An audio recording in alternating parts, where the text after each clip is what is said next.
Recording in progress. Here we go. It's ready. Here we go.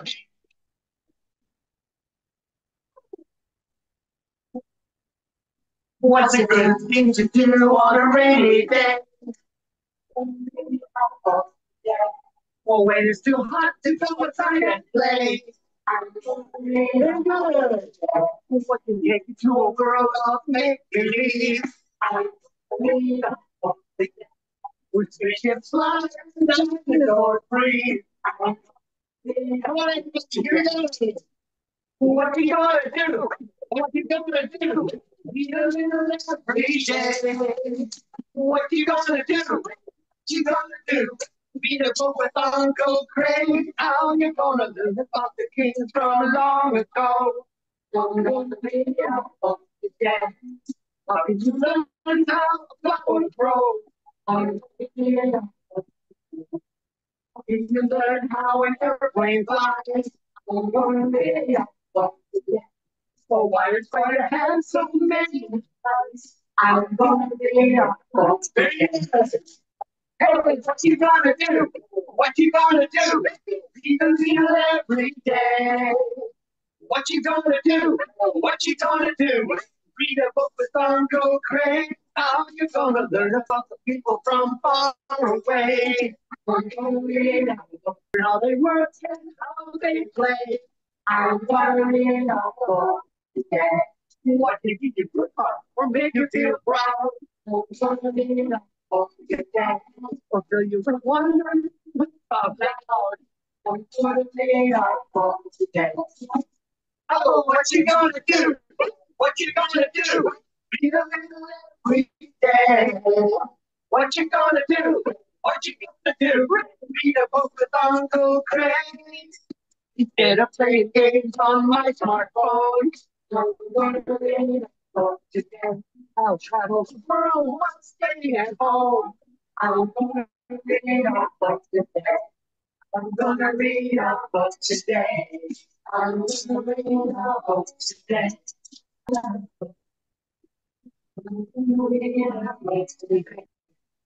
you gonna do?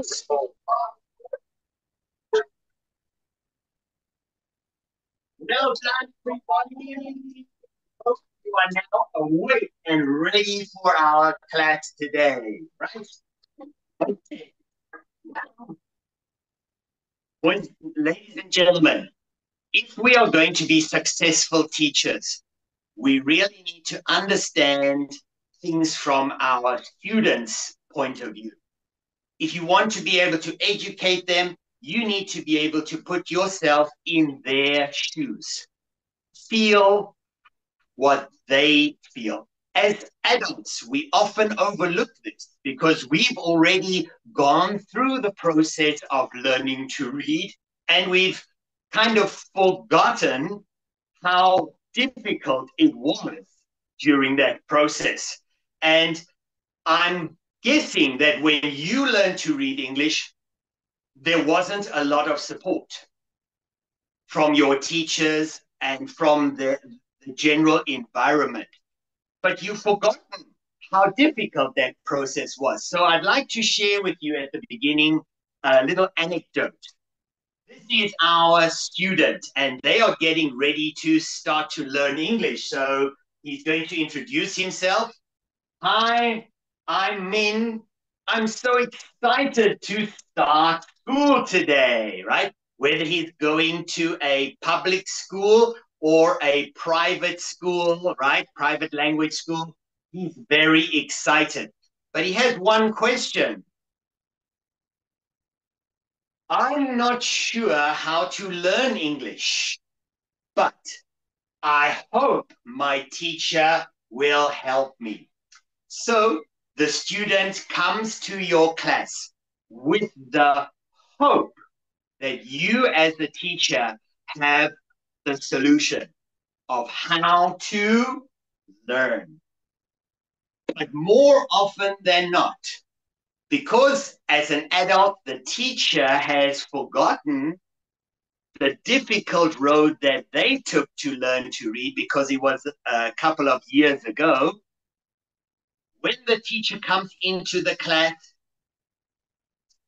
there's not always that much confidence in knowing how to help students. So let's take a look at Min, how he goes, shall we? On his first day. In grade 1, or on the first day of his language school, he's very enthusiastic. He has some questions, but mostly enthusiastic. He's keen to learn, right? And we give him a textbook, an English book with lots of vocabulary, lots of sentence patterns, grammar structure, and so on. So you can see here, he is holding up the book, right? And the teacher begins to teach. And luckily, this boy is beginning with DTP's new Let's Shine series. So let's take a look here. We open our books on the first day of class, and what do we see? I'm not sure if you can see it clearly, but we have lots of pictures and we have lots of writing, lots of words all over the place. And the teacher begins her class. Now let's zoom in here quickly. This is the first section. Here you can see we have 4 vocabulary words that we have to learn. And the teacher begins by saying, right, this one is sneer more her up. Sneer more her up equals laga. This is a laga. Share more her up, laga. And at that very moment, Min looks at the teacher and he says, what is that? This is just a code. Now, I know what you're thinking. This is not the real book. I changed this to another language. And as you can see, the word is just made up of squiggly shapes. And each of these shapes has a name. Schneer, more, her, la, zaka. How can schneer, more, her, da become zaka? Have you ever wondered? In the same way, how can DESK become desk? DESK is not desk. DESK is desk. Logically, am I right? So, now we begin with one word, and then we teach another word, and another word, and another word. Many teachers will teach the students to spell the word first, schneer, more, her, la, and then say the word, da. And poor little Min, he thinks, oh my goodness, is this what English learning is like? And the only way that he can deal with this is to begin the long road of memorization. He begins to memorize. And how to spell it. Schneer, more, her, da. And then we go on to the next word. By the time the teacher has taught the 4th word, poor little Min has already begun to forget the first word because his brain cannot take in so much information. Teachers, this is the main problem. Poor little Min. So after we teach these 4 words, then we have an activity here and we have more text that we have to deal with. But the problem is this text is in a code that Min doesn't know how to read. And so his journey begins. And then his teacher begins to give him English content. So this book, we call it what? It's content, it's vocabulary, it's sentence patterns, it's grammar structures. So we call it a layer of what? Now, because we're in grade 1, this layer of what is not too heavy. So you can see Min is already starting to lose his smile. Now he's starting to say, "Ooh, this is not as easy as I thought and not so much fun," right? Then he goes to grade 2. And what does his teacher do? She gives him another layer on top of the first layer. It's getting a little bit heavier now because there are more words to learn, more sentences, more reading passages. Then poor little Min goes on to grade 3, and his teacher gives him another layer on top of the 2 layers he already has. Can you see his body? He's starting to feel the pressure of learning English now. And if we take a look at his textbook, wow, in grade 3, look how much text is on a page. And they have to try and memorize all of this. Do you think it's an easy job? It's mission almost impossible, right?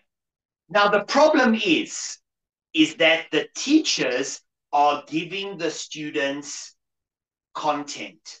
In other words, what? They're putting one layer of content upon the next. And it's getting heavier and heavier and heavier. Poor little Min's brain cannot absorb all of these layers. And then, can you guess what happens when he goes to grade 4? Yes, another layer. And the words are becoming longer, more multisyllabic words. And look at poor little Min. He is now starting to take some strain and saying, oh. Then, in grade 5, look at Min now. Look at the layers of grammar, vocabulary, structure, and all of this he's had to memorize because his teachers have been putting one layer on top of the next, but nobody has taught him how to deal with the content of these layers. So this is the concept I want to share with teachers. Teaching what as opposed to teaching how. And that's what we are going to deal with today. Teaching students how is much more important than teaching him what. Because most students, like Min, when they get to grade 6, do you know what will happen? Let me show you. Ta-da! Poor little Min, under all of these layers of content, he cannot support it anymore and he collapses. And his interest in English dies. He doesn't become motivated. He starts to avoid English because he knows that learning English is all about memorizing words and vocabulary and sentence pattern, conversation, grammar, and so on. It's not a lot of fun at all. So there are a few students in your class that can cope, but they are in the minority. Most of our students give up on English. Maybe not even in grade 6, maybe even after grade 3 or 4. They find it's just not going to happen for them. And they just give up. And teachers, that is a travesty because it doesn't have to be that way. So we're going to be talking about the teaching of reading. And that's how we teach them how, not what. We want them, instead of seeing this when they open the book, their first skills book, we don't want them to see these strange squiggly codes. We want them to see this. Ta-da! I hope you can see this clearly. Wow! All of these now make sense. Oh, yes, this looks much better than all those squiggly things that I could not read. And that's what we want to aim for. We want to aim for students when they go into an English class, they already know how to deal with the words, how to crack the code. And so reading is key. If we want our students to succeed in learning English or any language, the key is through reading. If you think about it, when we teach them conversation and vocabulary and grammar and so on, who do they go and speak to once they've learned this language? In their environments, there are not a lot of English-speaking people. So they learn all of this vocabulary and learn all of this sentence structure and conversation, but they never use it. And if you don't use it, you lose it. So teachers, it's a vicious cycle. The teacher wants to give the students more things and put more layers. The students forget it. But if they can read, they can start to learn by themselves. And it's a beautiful thing if they know how to read. So that's what we're going to be talking about today. We don't want our students to be like Min and collapse under the pressure of too much content. Because if they know how to read, those layers of content will be much easier for them to handle. And they can handle it by themselves as well, which is excellent. Right. Here I'd like to talk about the simple view of reading. The science of reading is a very hot topic in reading circles at the moment. And this simple view of reading is one of the key equations or key premises. This is the simple view of reading, but I would actually like to share my version of reading, which is a little bit different, right? My simple view of reading is, firstly, word decoding and recognition. This is the first component, a necessary skill that students need to possess. Word decoding. Word decoding means when I see a new word on the page, I know how to sound the word out. That's decoding. And word recognition, also instantly recognizing some words. So my reading can progress smoothly. This is the first part. The second part is multiplied by language competence. Language competence means how familiar your students are with this new language. In other words, when they hear spoken English, can they understand what they are listening to? Even a little?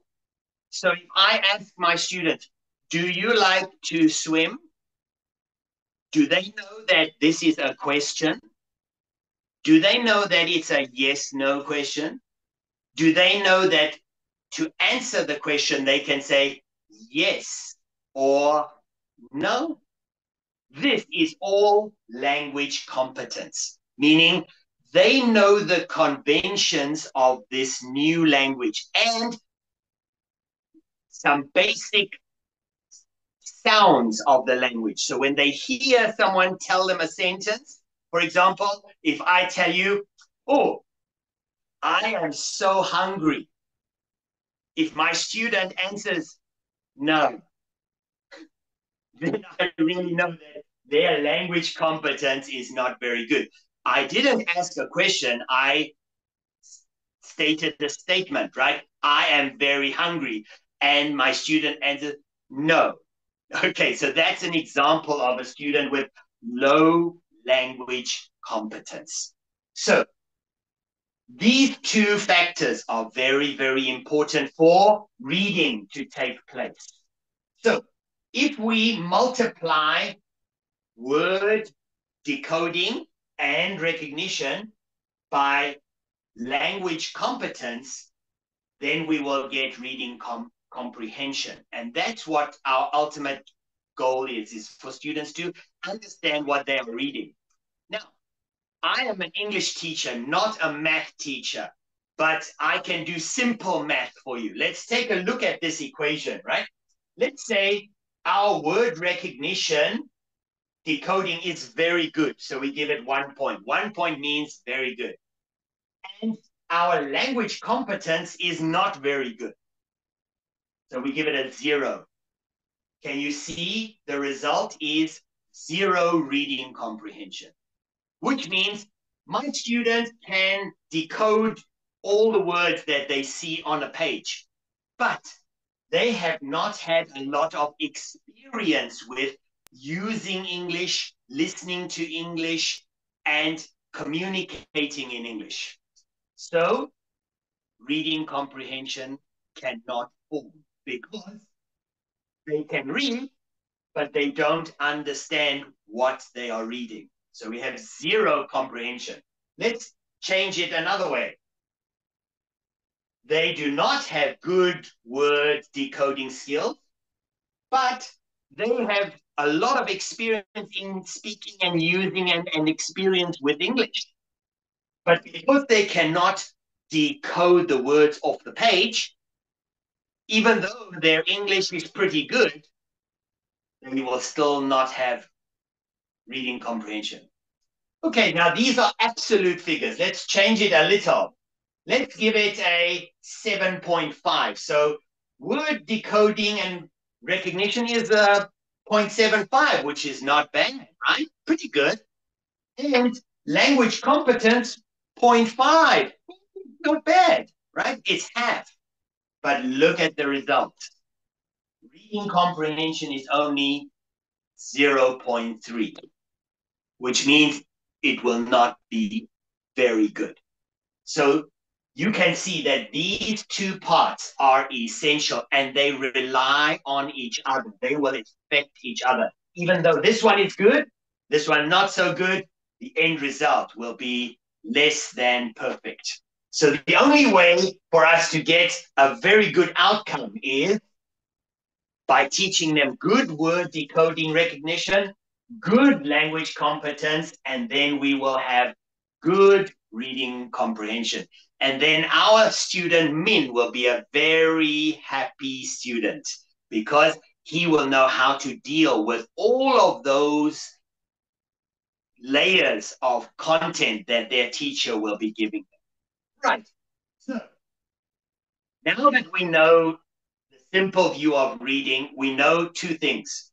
One is students need to be able to decode or lift the printed word off the page. When they open a book, they see an English word, they need to have the skill to be able to take that word off the page and turn it into a sound, convert it into a sound that their ear can hear. And then when their ear can hear it, the brain has the chance to process it, to try and find whether they have this word in their brain already. So in our previous example, when we used our textbook, the first word was bored. If a student sees the word B-O-A-R-D, and they are able to use their decoding skills to sound out the word bored. As soon as they make the sound bored, that sound will go back into their ear, and the brain will automatically search for this sound. Now, the students have never seen the word bored before, but they might have heard it quite often in the class. The teacher will say, look at the board, please come to the board. Can someone help me to clean the board? So they have heard this word a few times, but they've never seen it. Then when we open the book, they see it for the first time. They decode the word bored. the sound immediately goes into their ear, and yes, this word sounds familiar. And that is when comprehension takes place. I got it. Okay. So firstly, they need the skill to take the word from the page, change it into a sound. The sound goes into their own ear. Their brain looks for that sound. If that word or that sound is in their brain already, which means they have already experienced that word before, comprehension will take place. But if the student can decode the word, make a sound into the ear, in the brain, but the brain cannot find that sound, comprehension starts to break down. Okay, so the more words that they have in their brain, when they sound out the words as they are reading, the more they will understand. Okay, so teachers, that brings me to my next point. What do we need to teach children to empower them to read? What things do we need to give them? Let's take a look. This is my student. And instead of, on her first day of school, instead of giving her a textbook with lots of vocabulary, conversation, and structure, I recommend teaching her to read first. If a student learns to read first and learns to read well, one day when they open up their actual textbook, everything they see in the textbook will make sense to them. So this girl is now going to start to read. In English, we say reading is like flying. If I can open a book and read a book, I can read about different topics. I can fly to other countries or other places and have different adventures and experiences, right? So if you need to fly, what do we need if we want to be able to fly? Please don't say an aeroplane, okay? I don't have that much money. An aeroplane is very expensive. Yes, that's right. Wings. There we go. So let's give her 2 wings. These are 2 essential wings to enable her to read and fly. These 2 wings represent 2 very important components. Let's take a look. The first one is phonics. You've probably heard of it before, right? And the second component is sight words. Right, we will be talking about these in more detail in our presentation today. Now, I just proposed that instead of students learning a 4 skills textbook with vocabulary and conversation and grammar structures and reading passages, why not let's teach students how to read first? And teachers, this is something I'd like to address because many people have an issue with this suggestion.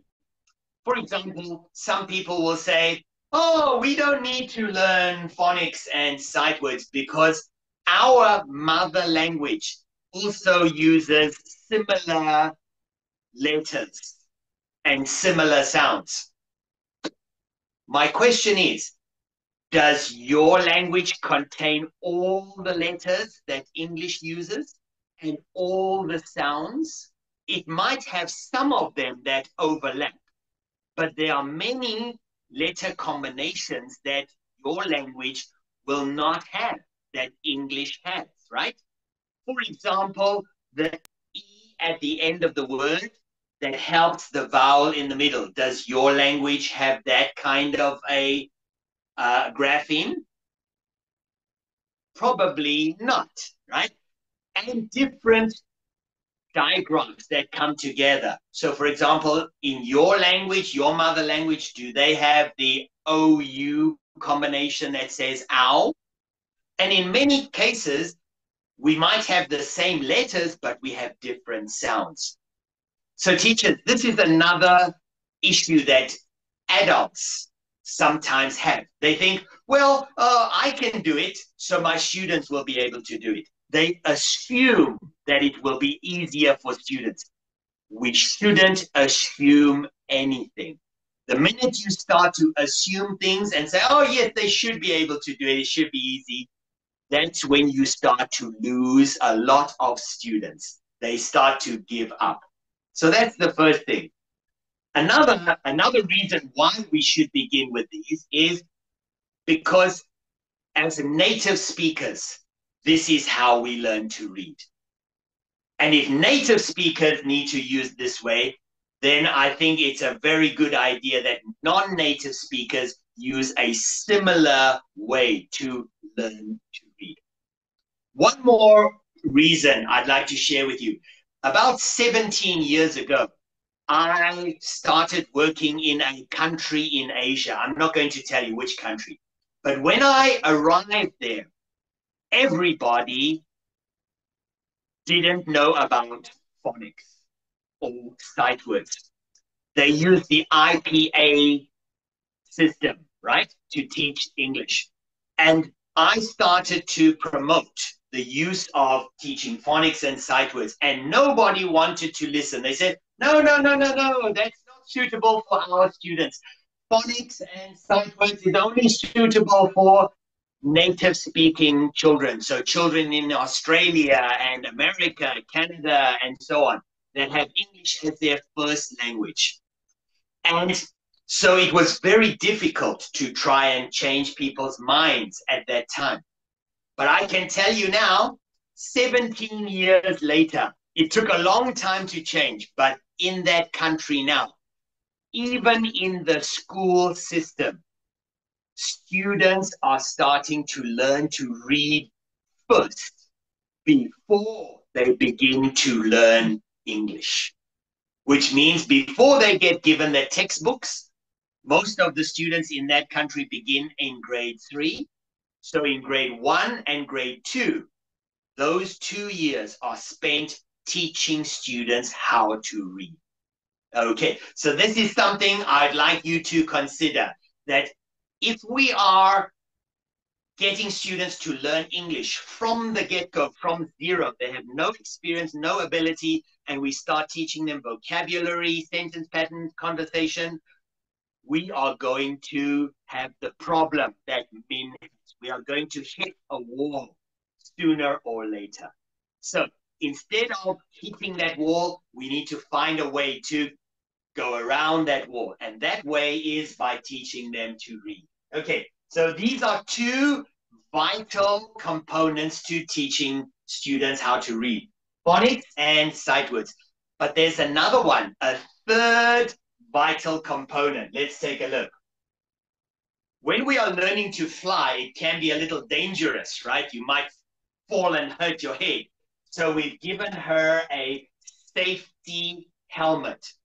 And in this metaphor, this safety helmet represents something called language competence. You might have heard this before, right?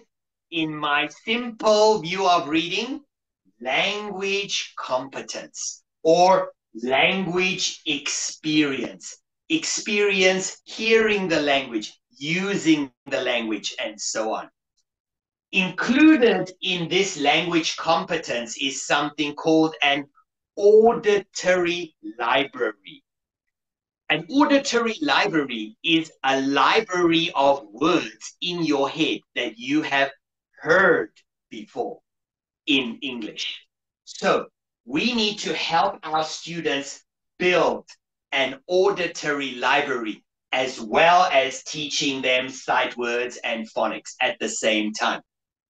And this is very important because when they start to use phonics and sight words to decode the words and create the sound, as I said before, the sound goes into their ears and the brain starts to look for those sounds. if those sounds of the words are not in their library, for example, if a student reads the sentence, the dog runs after the cat. If those words, the dog runs after the cat, they can read it quite well, but they have a limited auditory library. So they don't know the word dog, they don't know the word cat, they don't know the word after, they don't know the word run. Even though they can read that sentence well, it makes no sense. And when it makes no sense, they will say, oh, why am I doing this? They lose motivation. And that's a very important problem, teachers. Once students become demotivated, it's very hard to get them motivated again. So, once again, phonics, sight words, and language competence. These three components are essential for reading and language learning success. Let's take a look at these components in their separate parts, shall we? Okay, how do we teach children what they need to read? This is the important part. We know what is phonics, sight words, and building an auditory library as well as language competence. Now, how do we go about it? That's the question you would like me to answer, right? Let me show you. Teaching reading is unlike teaching English. In English teaching, we teach vocabulary, we teach sentence structure, grammar, and so on, right? But teaching reading is just like this father teaching his son to ride a bicycle. It's teaching a skill. So I'd like you to think about reading as the same as riding a bicycle. And this is very important for the way we teach. It affects how we teach. When this father is teaching his son to ride a bicycle, he will first show his son what to do, where to sit, where to put his feet. Then he will instruct him a little bit on safety. And then immediately he will let the boy try to ride the bicycle. That's the difference. The boy doing and the parent observing. That's very different from the traditional way of teaching English, which is the teacher keeps on teaching. When we are teaching reading, we need to use the 5 E's. Let me show you my 5 E's, right? The 5 E's are a formula that I developed through my years of teaching. And this formula I'll use after every class. After I taught the class, I get back to my office, I take out my hand. Luckily, we have 5 E's and we have 5 fingers, so no preparation needed. And I ask myself, I evaluate my performance as a teacher by using these 5 E's. So let me share these 5 E's with you, and you can use this formula when you are evaluating and also planning your lessons. Right? So the first E stands for efficient. Efficient means in the shortest possible time to get the information over to the students. Efficient means the time that the teacher spends teaching must be as short as possible, especially in reading. That is efficient teaching. I have observed some teachers' classes where the teacher speaks throughout the class. They keep on teaching, they keep on repeating words and getting the students to repeat after them. That is not efficient teaching, especially in reading. What we want to do is use a short amount of time to give the students the main idea and then let them use it, to apply it, to become familiar with it. Okay, so I'm sure you're familiar with the 3P teaching process, PPP. The first P is presentation, right? Presentation is this part here. How long in a class, if your class is, let's say, 1 hour, how much of this hour does the teacher spend introducing new concepts? And in the teaching of reading, that would be how long do they spend teaching the letter sounds and how the sounds come together, and even asking the students to repeat after the teacher. Ask yourself that question. If you can spend the shortest amount of time, the students have more time to engage and practice. Okay, so the second E is effective. It means that once I've introduced something to my students, do they get it? And are they able to try and use it by themselves? If they can, that means your teaching method or your way of introducing the content has been very effective. And when we talk about reading and teaching phonics, it's very easy to evaluate this one. If students are able to read words, spell words from what they hear, then that is effective. Then they are on their way, right? The third E is engaging. Is the class engaging? Which means, are the students doing the learning, or is the teacher spending too much time teaching and talking to students? And here, teachers, I would like to propose, in your English class, especially when you are teaching reading, the concept of repeating after the teacher. I see a lot of teachers teach and they say, okay, boys and girls, cheer, cheer, cheer, asking the students to repeat after the teacher. That is neither efficient, nor effective, nor engaging. Because anybody can just repeat after somebody. To repeat doesn't require any brain power. And what they do is many students just repeat and forget.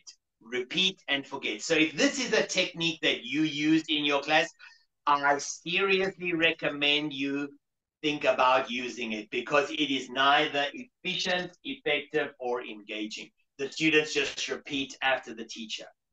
Instead of repeating after the teacher repeats after the students. I'll show you what that looks like just now in a demonstration class, okay?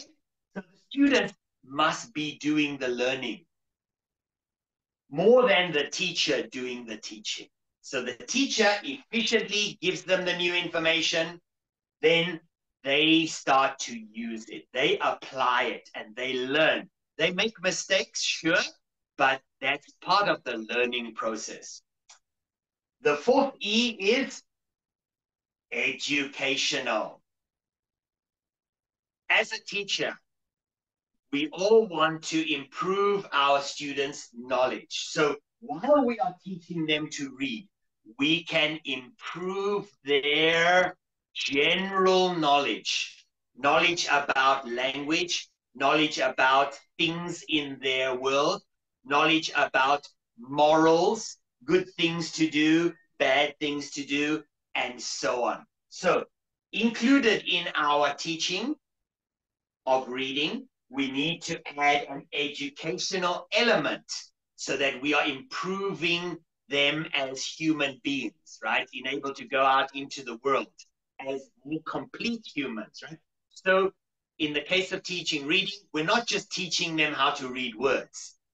Those words can be used in an educational manner. I'll be showing you how to do that just now as well.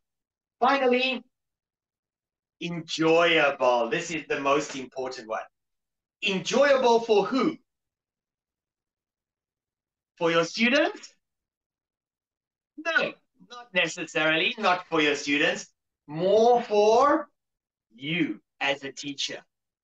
Ask yourself, did I enjoy this class? If you can say, yes, I enjoyed it, that means you had a successful class. Because if you enjoyed it as a teacher, your students will have enjoyed it as well, right? So that is a given. So teachers, these are the 5 E's of teaching. Efficient, using the shortest amount of time. Effective, the thing that I taught them, are they able to use it? Can they read? Can they write? Can they spell? Engaging, how much time were the students doing things? And how much time was I speaking? If they spent a lot of time engaged in the class, that's a good class. Educational, what things did I bring that are outside of the focus, which means this vocabulary or these words or this reading passage? What other things did I bring to this class? And then finally, did I enjoy this class? Enjoyment is very important. If you want to be a successful teacher, you need to enjoy what you do. And I find that empowering my students in getting them engaged and letting them use their language, that gives me a lot of satisfaction. And when they are engaged and they can use it, they will enjoy it as well. Okay, teachers, so keep these 5 E's in mind as we go forward today, because we need to apply them in our teaching. Okay, so let's go back to teaching reading now. Remember, I propose that students, before they learn any other thing in English, they learn to read. Now, you might say to me, oh, no, I think it's better for students to have some experience in English before we teach them to read. No, it's not necessary, because if we teach reading skills well, they will get the learning experience as well as learning the skills of reading. So in English, we have a saying, kill 2 birds with 1 stone. So through the learning to read process, students experience language. I'll talk about this a little bit more later. Right. So let's take a look at reading skills. Firstly, they must be taught as early as possible, which is what I've said. Before they begin to learn anything else, they should learn to read from the beginning, right? From the basics. And it must be taught explicitly. This is also very important. Some teachers say, yes, I teach phonics. I teach it here and there and here and there. Whenever I see an example in the textbook, I might talk about it. Teachers, that is not explicit reading teaching. And that is not a very effective way of doing it either. Because when we say explicit teaching, we need to have a dedicated time and class just teaching them how to read, so that they know, when I'm in this class, this is what we're doing. We're learning to decode words and read passages. Not, oh, we're learning about all of this vocabulary, and then sometimes the teachers say, oh, do you know this letter says this letter says that? That is not effective. So you will see many course books have some section of phonics somewhere. That's not enough. You need to have a dedicated phonics class or course for students to be able to read successfully. Okay, so when I say explicit, I mean you have to be sure and clear that you are teaching them how to decode words. So that brings us back to phonics, explicitly teaching them how letters and sounds work together, right? So what is phonics? Basically, I'm sure most of you know, but for those of you who don't, phonics is the system of letters. We have 26 letters in the alphabet, and sounds. sounds are more important than letters. And when we teach phonics, we teach them the letters and we teach them the sounds that are associated with those letters. So, for example, we will teach them that this is the letter A. His name is A. When I see this letter, I will say, hey, that's A. Hi, A. But when this letter is in a word, he speaks to his letter friends. And when this letter is in a word and speaks to his friends, he normally says, ah, ah. That's right. That is what phonics teaching is. The letter and the sound. The letter B, this is his name, B. B says B. And so on. That is explicit teaching. But it's also not so simple. As we move on, we teach them letter combinations that come together to make new sounds. So in English, we have 44 sounds, only 26 letters. We use letter combinations to make different sounds. That is what phonics teaching is. It's very simple, actually. So let me give you a quick example, a short demonstration, right? We are teaching the alphabet, and I have already, let's pretend that this is not the first class, this is the third class. So I've already taught you that A says A, B says B, C says K, D says D. And in today's class, we are doing this letter. Tan-ta-dan! This is the letter E. Can you say hi, E? Hello, hello, hello. Boys and girls, this letter's name is E. But when E is in a word and he sees his letter friends, he says A. A. That's right. A. As in egg. Egg. Egg. Elephant in an egg. Elephant in an egg. Elephant in an egg. What sound do you hear twice? Elephant, egg. Egg. That's right, because this letter is talking to his letter friends. Right. So, boys and girls, we have egg as in egg. What's the first sound in the word egg? Egg. That's right. Nice. Elf. What's the first sound in elf? E. That's right. Elephant. What's the first sound you hear? E. There we go. So this letter's name is E. E says E. Just like that. Okay. So what we start to do is give the students an introduction to this letter. The name, the letter's name is E, and the sound that the letter makes. E. Okay. And then we do the same with the letter F. Ta-da! This is my friend F. Can you say hello, F? Hello. Hello, hello, hello. F never says F. When F sees his letter friends, he says, that's right. Actually, this letter is afraid of the wind. When the wind blows, it will fall over, right? As in fish. Fish. Fish. Funny fish. Look at this fish, boys and girls. He's so funny. He has a hat and a red nose and big lips. Funny fish. Funny fish. What sound do you hear twice? There we go, boys and girls. So the letter E says F. The letter F says, well done. As in fish.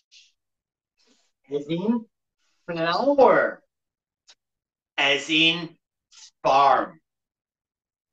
Did you see, if we take out the 5 E's, efficient. Was I efficient? I quickly used my flashcards and I gave you the name and the sound. And then we went into some example words. The same with F. So in my presentation, it should take about 5 minutes, and that's it. After that, we can start to test the students. Now, teachers, this is very important. Once I have presented the new content, I no longer present. I no longer teach. I change from teach to test. What does that mean? It means that after my initial introduction, in other words, during the presentation process, as soon as we move into practice, I will no longer tell them that this letter says A. What I will do is, boys and girls, this is the letter E. That's right. And E says A. Very good, boys and girls. Do you see how we do that? We move from teaching to testing. We ask them to produce the sound. If they cannot produce the sound, then we know, we need to go back and do a little bit more introduction. This is the letter F. F says,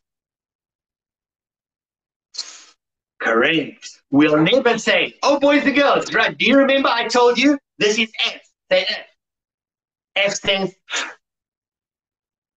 that's just repeating after me. That's not efficient, not effective, okay? And not engaging.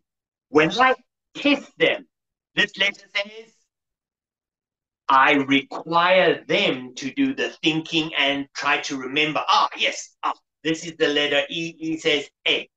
They are engaged in the lesson. And another form is this example here. This letter says A. L. Very good. A. Good. A. Very nice. Elephant. Egg. Elf. Nice, boys and girls. Let's try and say it once again. Here we go. 1, 2, 3, go.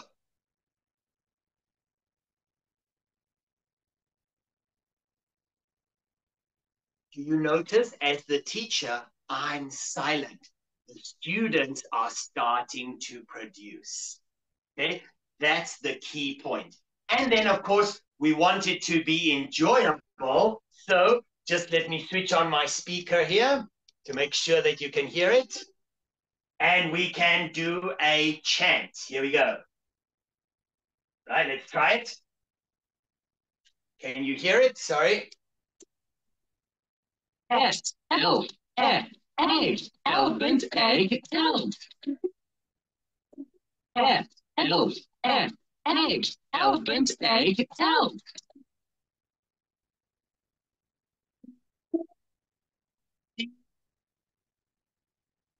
Okay, so the students can stand up and do the chants together. That's enjoyable, right? Let's try the next one. This letter is F. F says, good. Fish. Remember, as a teacher, I repeat after you. That's okay, but the students must say it first. Good. Flower. Very nice. Farm. Good. Flower. Very good. Let's try it again. 1, 2, 3, go.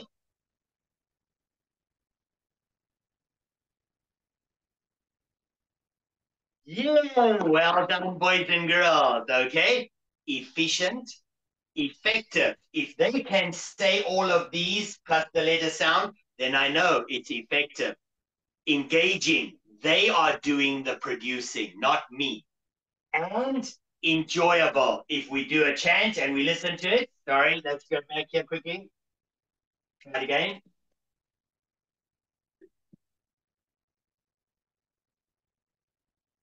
Find this problem.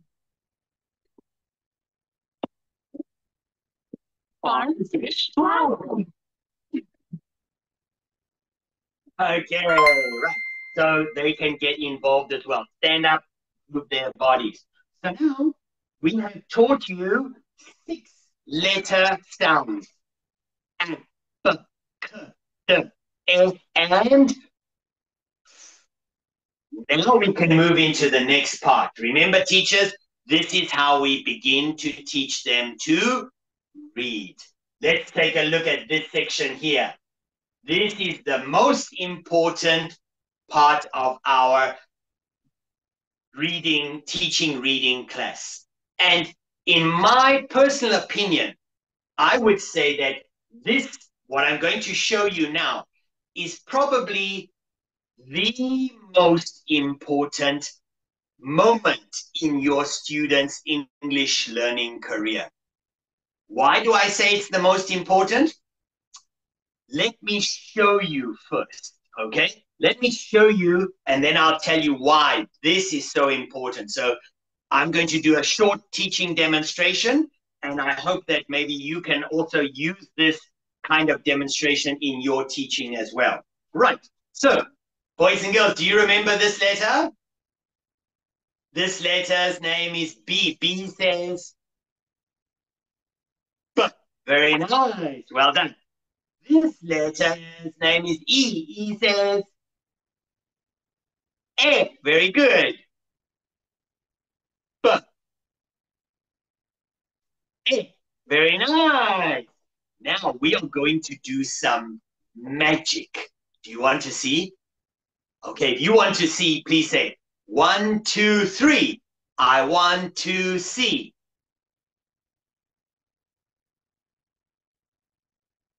Okay, here we go. B. E. B. E. B. E. B. E. B. Ta-da! Magic! 2 sounds now become 1. One more time. B, A, B, A, B, A. B. That's right, boys and girls. Very nice. These two say B. This letter says D. B, D. Let's try and put them together. Okay, are you ready?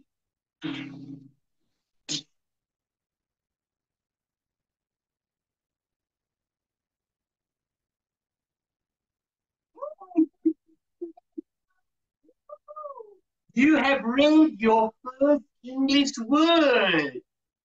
Big. Nice, boys and girls. Big. D, big. D, big. D, big. Yeah, well done, boys and girls. Do you know what a bed is? When I go to sleep, I sleep on my bed. Dun, dun, dun, dun, dun, dun. Well done, boys and girls. Now, let me tell you why I think this moment, this short demonstration, is the most important point in your students' English learning career. It's because at this moment, I'll show you how the pieces of the puzzle, in other words, the sounds of the letters, how they come together to create a word. And so many times in my classes, I watch my students' reaction after I do this demonstration.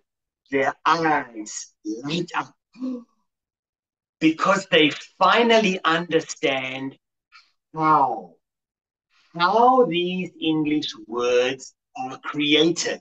I just showed you, right? Instead of, boys and girls, B, E, D, B-E-D, bed. How can BED be bed? BED is BED. I sleep on my BED. Do you see what I mean? But now they know, using the sounds, putting the letters together like pieces of a puzzle. I get it. And it's so easy. I can do it. I want to do some more. So I say, okay, no problem. Let's do another one. This letter says, very nice. This letter says, ah. Let's put them together. Ah, ah. Cat. Very nice. Well done, well done. Cat. These two say cat. This one says b. Cat, b, cat, b, cat, b. Cab. Nice, boys and girls. Well done. You have read your second English word. And boys and girls, no matter what, they are so excited because they are engaged. And it's effective. They can start to read words.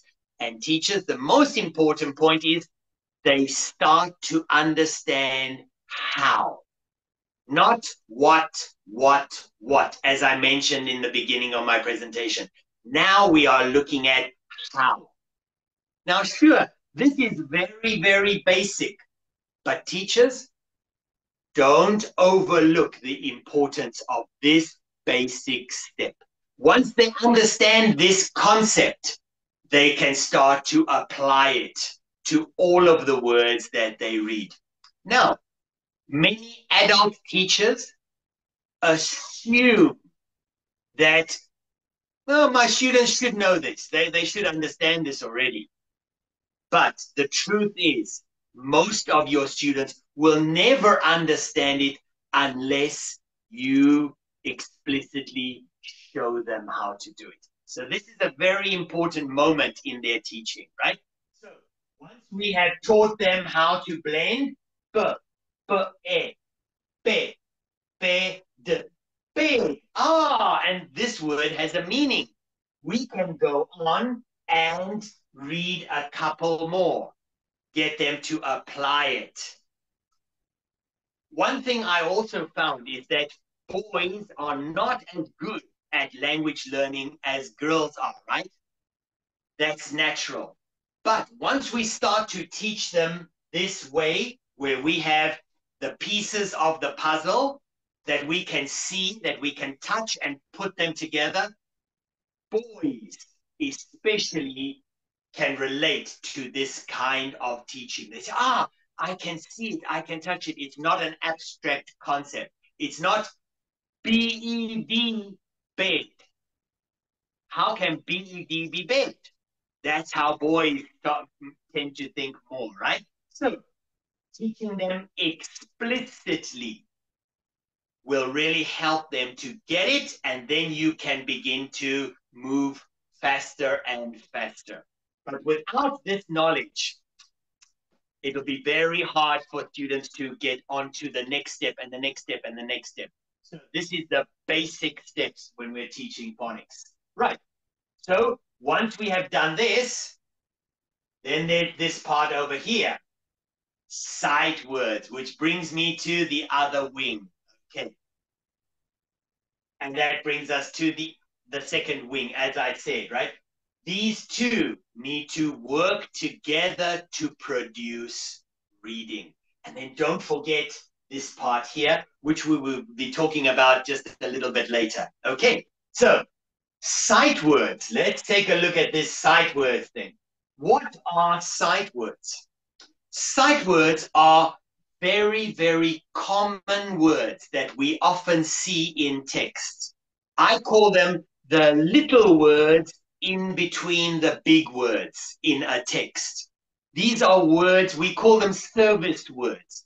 They have a function to create a complete sentence, right? So there are words like adjectives, conjunctions, pronouns, determinants, things like those that are are not so important. They don't have a very clear meaning, but they are essential to create a complete sentence. Now, phonics, I just showed you how we teach phonics. You teach them the sound and then how the sounds come together to create a word. Sight words is totally opposite. The way we teach phonics and the way we teach sight words are two complete opposites. Let me show you very quickly. Sight words are also very, very, very, very common. And they're very, very important because they take up a lot of text. Let me just show you very quickly. In this text that I took from one of our readers, right? There are different kinds of words in this text. Firstly, this text comes from a reader that practices the long O sounds, the different combinations of the long O sound. So O-A, O-W, the E at the end of the word, we call it the silent E, helping the letter O, and the letter O itself. So all of those combinations. But let's first look at the sight words, right? If we take this text, we see that there are 99 words in total. Let's just take a look at the sight words. Ta-da! In that piece of text, there are 57 sight words. Wow, that's much more than half. That is close to 60% of this text is just sight words. So, sight words are taught in a method called see and say, see and say, see and say. We just get the students to recognize these words on sight. If the students can read these words on sight, just see and say, see and say, see and say, they can save a lot of their brain power for decoding the words that come in between, right? And also, if they can see and say these words very fluently,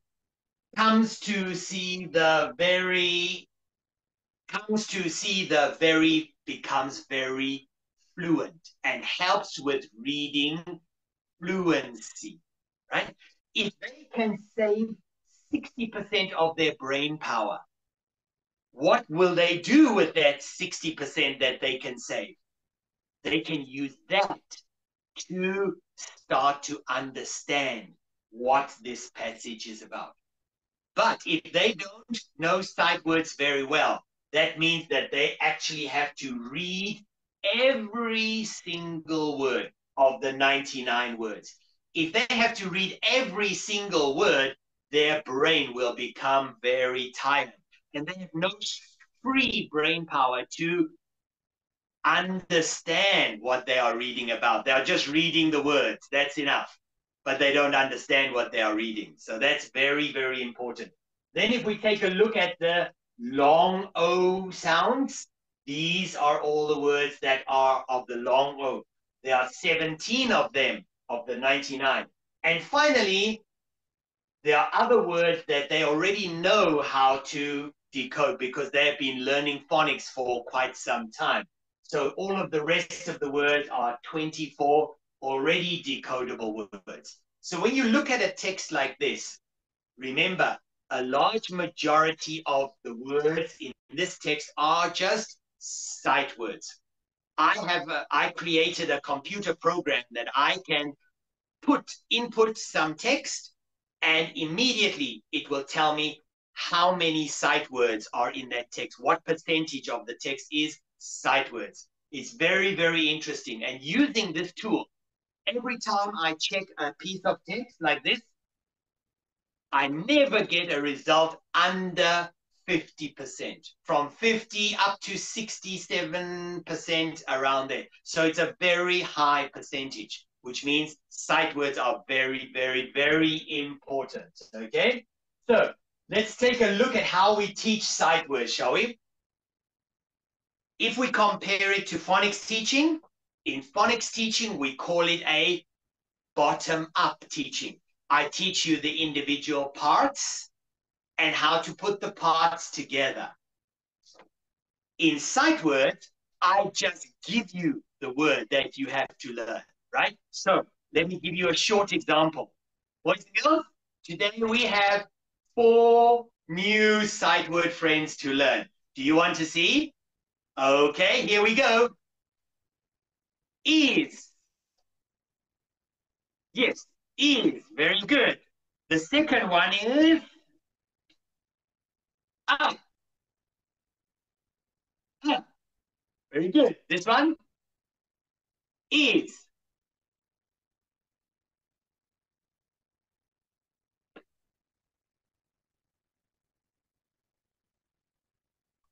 Very nice, boys and girls. Well done. See and say. See and say. The next one, are you ready? And. And. And. Very good. Okay, here we go.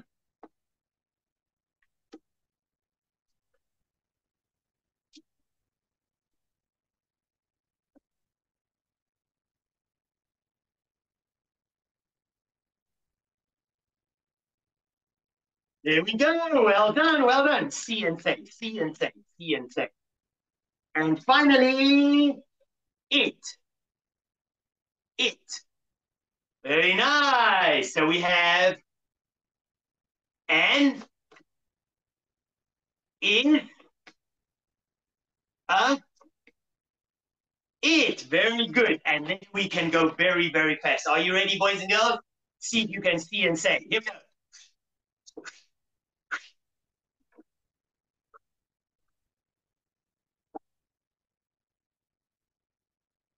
And you continue until you feel that they have a good grasp of these words. They can see and say them very, very quickly. And you know what, teachers? Students love this. The faster you go, the faster they say them, the more sense of achievement they will feel. Very importantly, don't worry about the meaning of these words. Don't try and translate them or explain the meaning. All we want them to do is see and say, see and say, see and say. Okay, right. So in our teaching of reading, we have identified 120 sight words for students. Every time they learn 4 sight words, every few classes. So we only add these very slowly but surely and give them lots of practice. So now we have phonics and sight words. Phonics and sight words. Now we need to see how these two combine to help our students to fly. Okay, let's take a look. We begin very, very slowly. So after I've taught and is it, which I just taught you now, we only have 4 sight words. There's a limited amount of reading we can do. A cat, an egg, is a banana. We use a picture because the students do not have the decoding ability to read the word. But they have learned that this is an elephant, right? Remember, elephant begins with A. Right. So after 4 sight words, students can already begin. Is a book.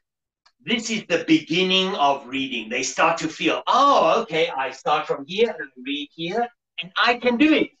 Is an elf. Okay, now you might think, yeah, that's not really reading. Then I teach them a couple of lessons later. I will teach them 4 more sight words. Let's take a look. I teach them I, see, have, and this. Again, see and say, see and say. Now look at the difference. I see a key, a full sentence. I see an insect.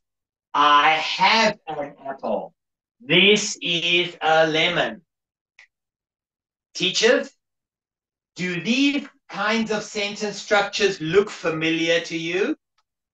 These are the kind of sentence structures that they will find in their English textbooks, right? Especially in book 1. Now we are teaching them to see and say these sight words. Are they really reading? Yes and no. They are just saying the sight words. I have a jet. But in fact, that is what reading is about. And they get the feeling, okay, I have a jet and I know what it means, right? Then we continue slowly but surely. A few lessons later, teach them 4 more. Want, the, that, and like. So now we have a total of 12 sight words. And look at the kind of sentences we can read. A student who has just come into an English class with no sight words or phonics practice before, these sentences are extremely challenging, and the only way they can learn them is by memorization. But if we teach them to read first, and they see these sentences in their books, they immediately will be able to sound it out by themselves. And that's the key, teachers. So let's continue. Let's teach them 4 more. You, my, and do. Look at the kind of sentences we are able to read.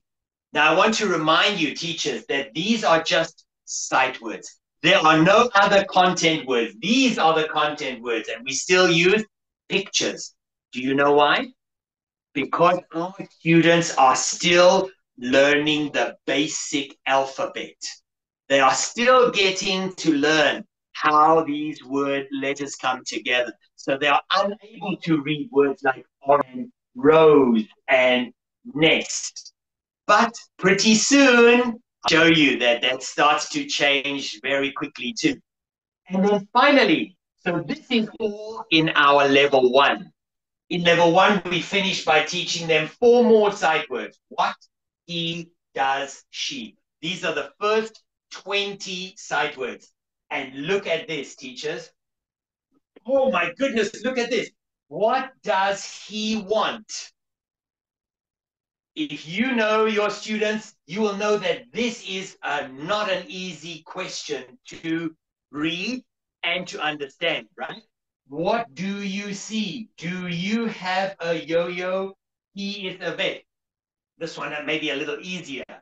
But can you imagine if a student has no preparatory reading classes, they don't learn how to read first, and they are shown these kinds of sentences? How can they begin to even try to memorize these kinds of sentences? But our students now very easily, if they had to see this in their textbook, they would say, oh, I know. What do you see? Boys and girls, when you hear, what do you see? That sound goes to your ear. What do you see? Yes, in the class, my teacher sometimes asks me, what do you see? And that's when they start, okay, I start to understand. And that's very, very important. Still only using sight words, right? So this shows you how powerful sight words are. And then at the same time, we are teaching them blending. E, fe, fe, d, fade.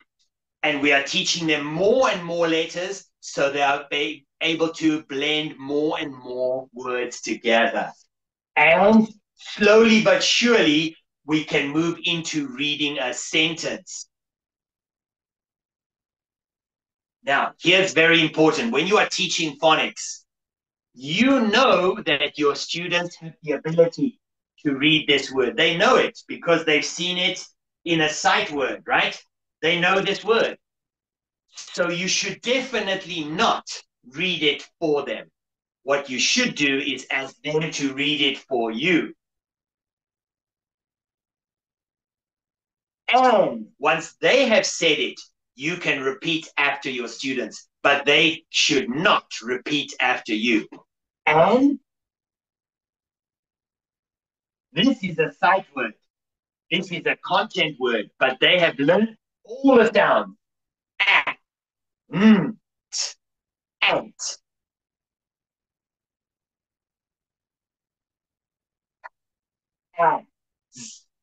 Has. Very nice.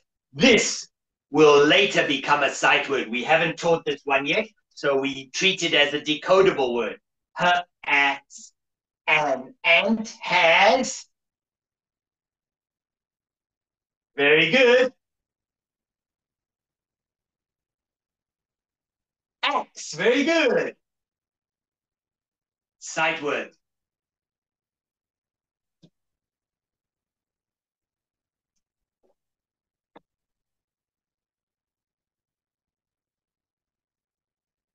Oh, well done, boys and girls.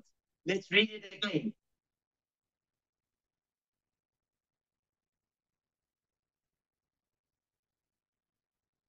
Very nice, boys and girls. Sight word, sight word, sight word, sight word. Decodable word, decodable word, decodable word, and decodable word. The students are starting to put the two together. Decodable words using phonics, sight words. And so they start to build their reading ability. And then, of course, we can tie in meaning. They know ant, right? An ant has an axe and a hat. Then they start to understand, oh, okay, this little insect has an axe and a hat. Wow, that's cool, right? Do you see what I'm trying to get at? How we put these two together? It starts off very simply, but as we learn more, then it becomes more and more complex, right? So, teachers, teaching it as soon as possible, even before they begin their main course book, is ideal. Explicitly, a special time to teach them the sounds and the names, and explicitly show them how they come together. Don't forget that. Don't assume that they know it.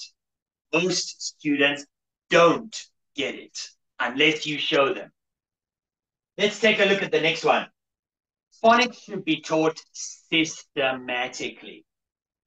That's very, very important as well. So we begin with the 26 letters and 26 sounds. And then we do more application of these. So for example, let me show you. Once we have finished the 26 letters and sounds, I don't know if you recall, but when we were teaching the letters E and F, you saw three pictures, right? An elf, an egg, and an elephant. Did you notice that under the pictures there were no words written? Yes, that's very, very important. Because when I'm teaching the letter E, E says egg, right? The word egg, for example, E-G-G. I have not yet taught them the letter G. So how are they able to read that word? It's unreasonable for us as teachers to expect them to read EGG's egg, egg, because they haven't yet learned the sound that G makes. We are only on E, right?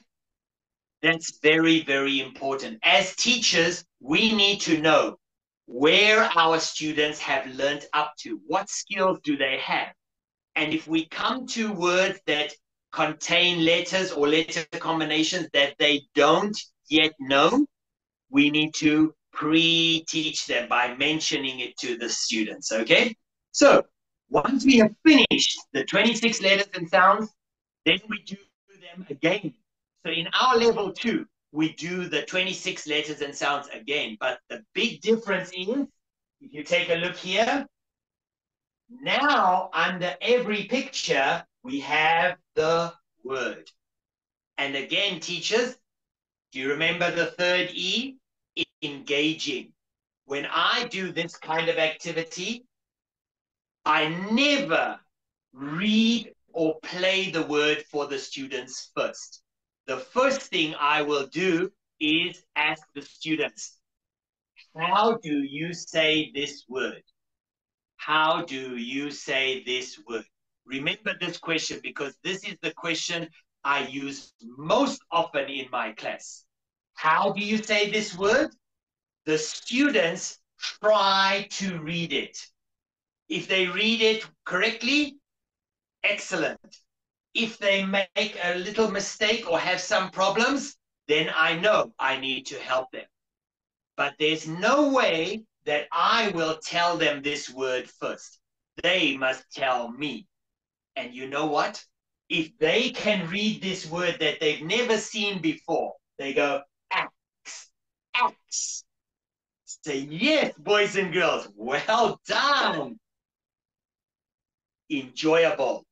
Their enjoyment, their sense of achievement increases. They say, wow, I can do it by myself. I don't even need the teacher to help me. How do you say this word? Ants. The students read it. I say, yes, very good. Look at all the ants. And they start, oh, okay, I know how to do this. So in the second level, we have lots of application, reading words. And every word they read contains the letters and sounds that they have already learned. Then we can move up. We start to teach them the long vowel sound combination, the letter E and the letter A, for example. So just very quickly, let me show you. Right, boys and girls, this letter's name is E. This letter's name is A.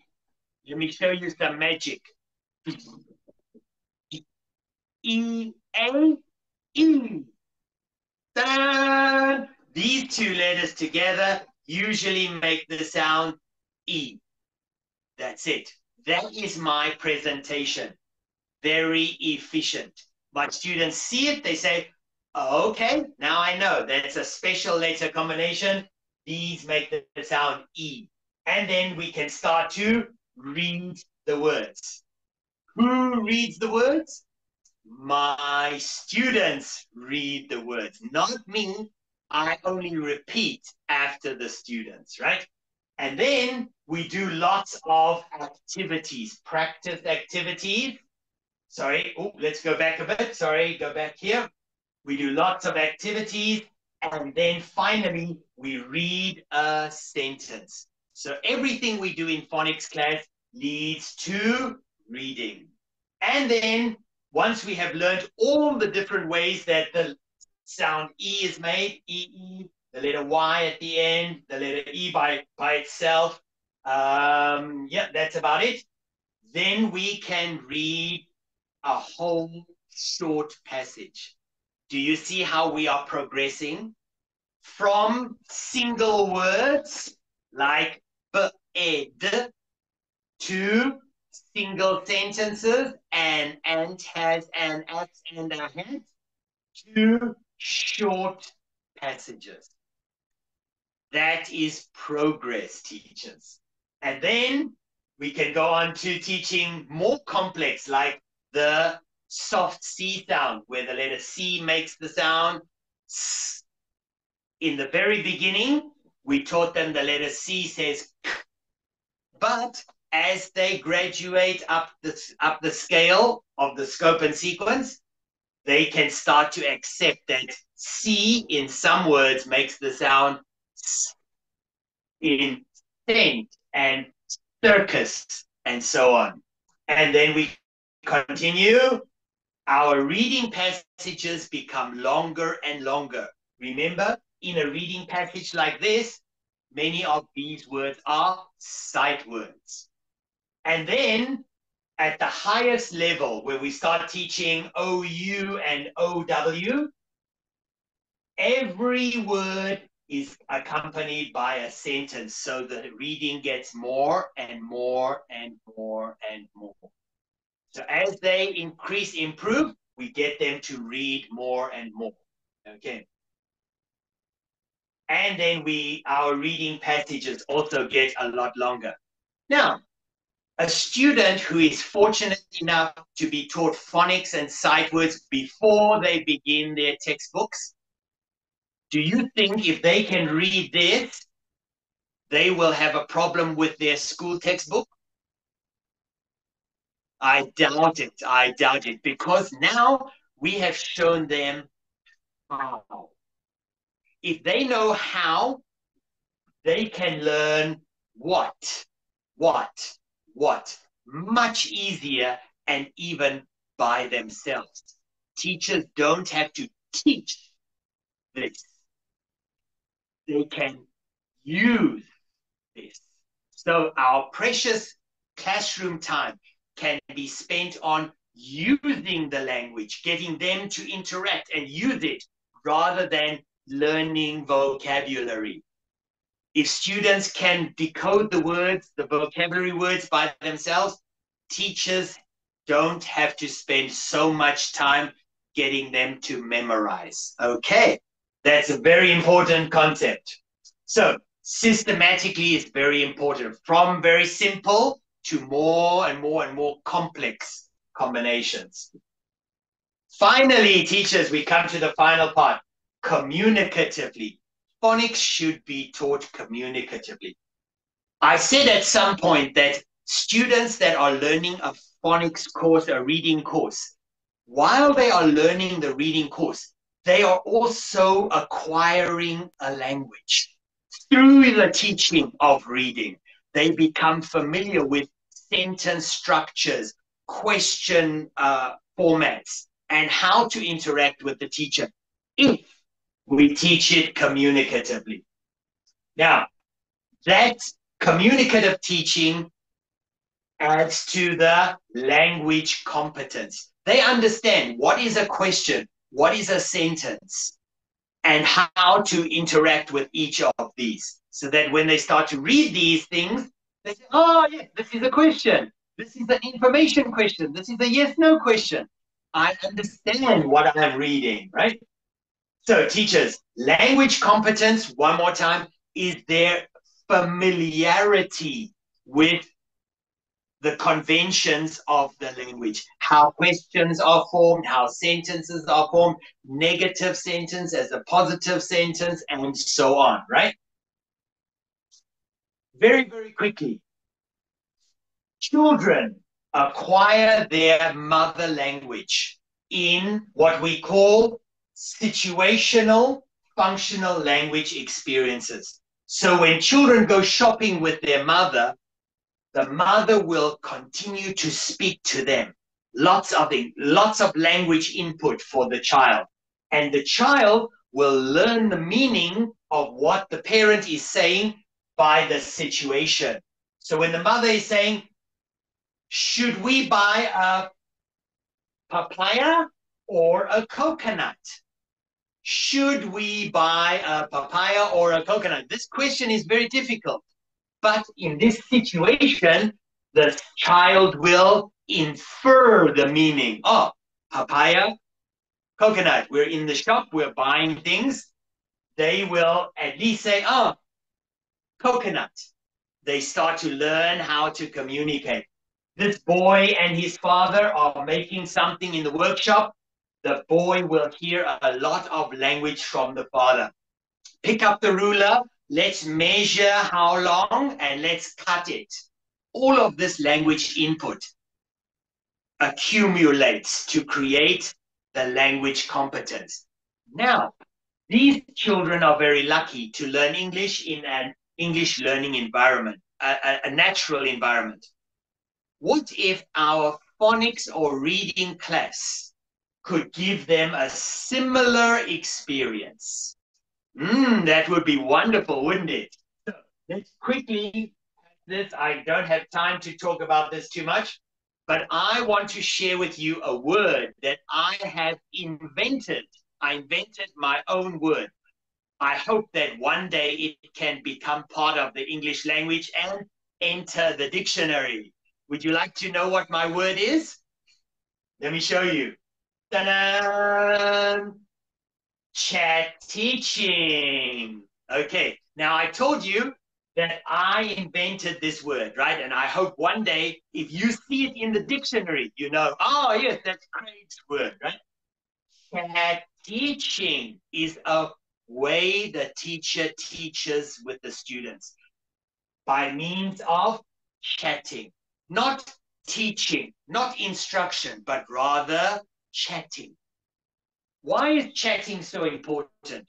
It's because when we learn our mother language, we learn essentially through chatting. Our parents chat to us, right?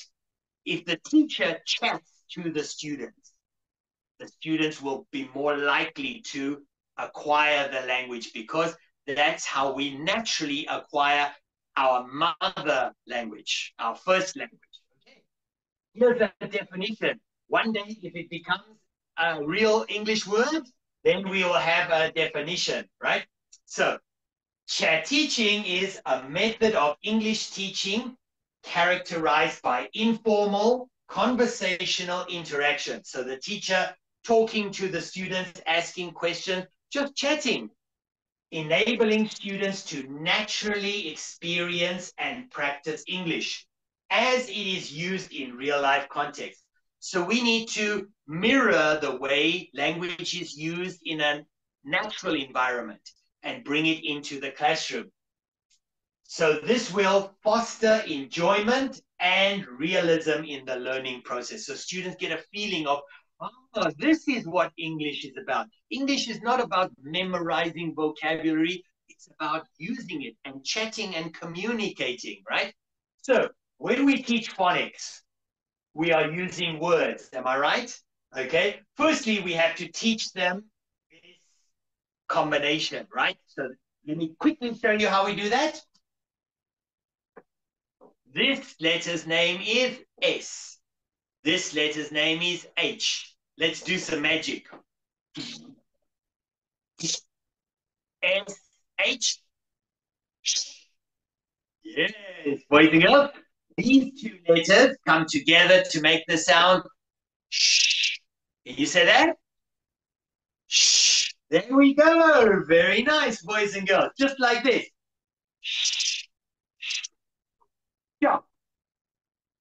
Shoe. Shop. Shoe. Shop. Shoe shop. Shoe shop. How many times do you hear the sound shh? Twice. There we go. So, boys and girls, these two letters come together to make the sound shh. Very nice. And then we move into teaching the 4 words. Oh, I used the wrong word. Not teaching. Students reading the words to us. How do you say this word? Shop. Very nice, boys and girls. Now, this is where chat teaching comes in. The students have decoded the word, they've produced the word. Now we can start to use this as a springboard for natural production. So let's listen to the sentence first. Right? Let's quickly listen. I hope you can hear it. Wait a moment. Switch on my speaker again. Let's try it again. One more time. Here we go. We go to the shop to buy food. Oh, we go to the shop to buy food. Boys and girls, do you buy food in a shop? Do you? This is a yes-no question. And they must say yes. They say, okay, what else can we buy in a shop? And then they can start to brainstorm. Toys. And many times my students will just give me one-word answers. For example, they will say TV. They say, yes, that's right. We can buy TVs in a shop. We can buy shoes in a shop. We can buy clothes. And we start to talk about going shopping and the word shop. So, for example, we can say, boys and girls, do you like to go shopping in the shops? Do you go with your mother or your father And so we start to chat. So we spend about 1 or 2 minutes expanding on each of the vocabularies. And we do that for each of these. So the students are not just learning to read the words, they start to apply it through chat teaching. And the more chat teaching, the more they develop their language competence and their auditory library. Remember, they will hear many, many words. That's very important, okay? And then, of course, we do lots of practice activities. Again, through chat teaching, each of these words is an opportunity. I'm not saying you have to do it with every word, but just chatting about these sentences, make it a little bit of an interaction so students get to experience the language in a natural way. If you do it like this and you go through the whole course, by the time they get to open their school textbooks that we did at the very beginning of our class today, the students will be able to hit the ground running and eat it up for breakfast. It'll be so easy for them. It won't be strange at all, right? Okay. And then we can read the sentence. She sells fresh fish and seashells in a fish shop. Naturally, the students read the sentence, not me, right? And then, of course, we can have a little bit of a chant so the students can get used to reading it fluently. Oh, sorry, give you an example quickly. Here we go.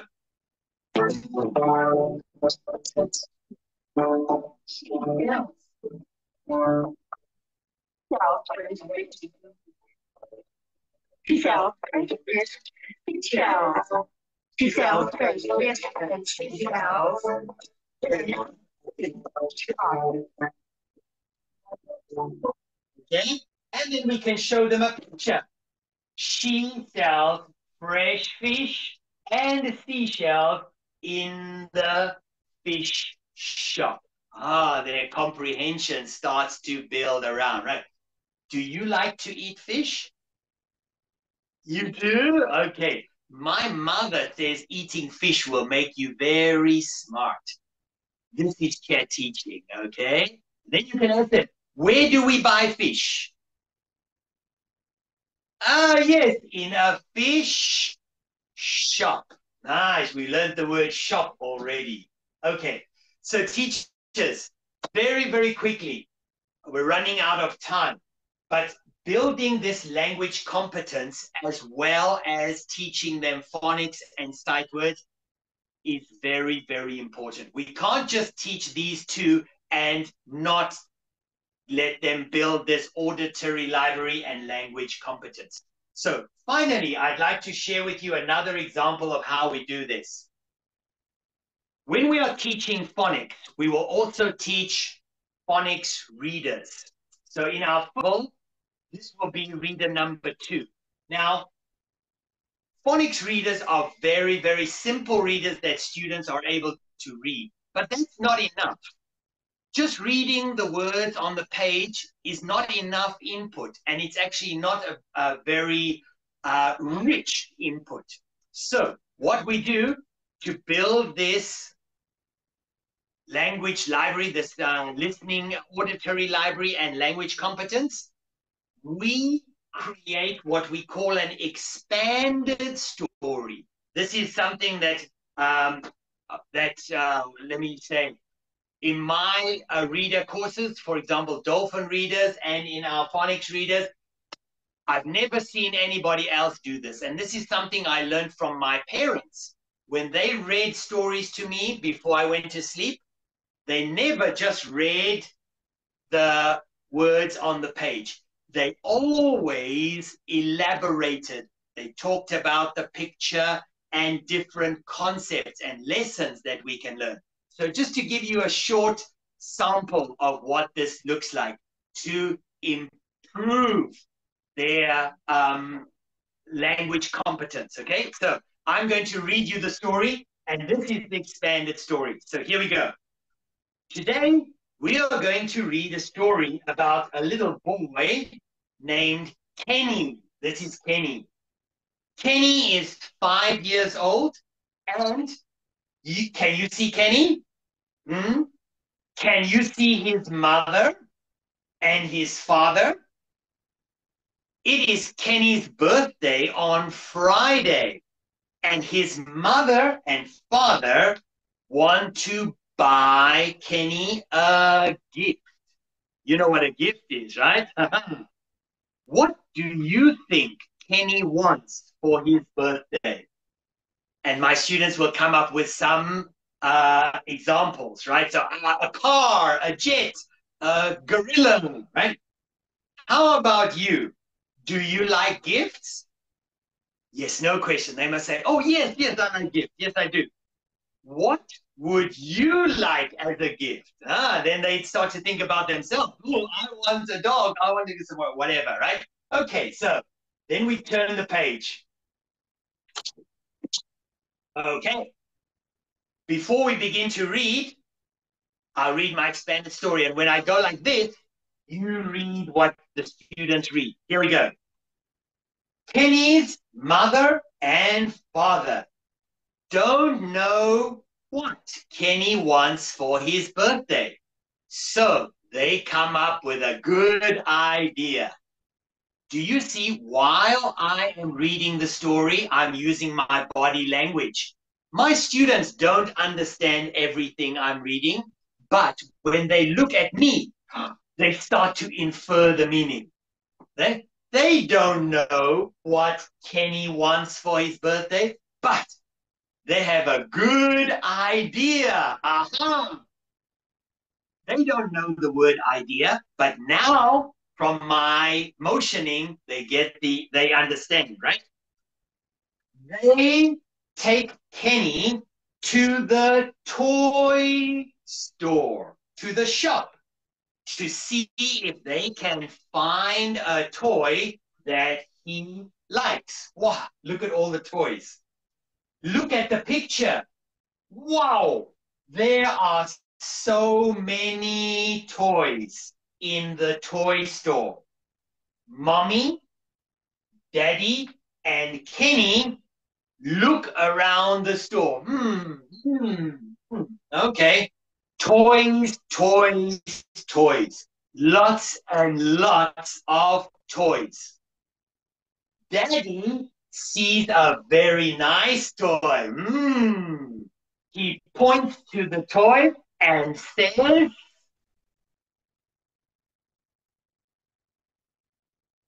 yes, this is a kite. Mommy looks at the kite and smiles. But Kenny is not happy.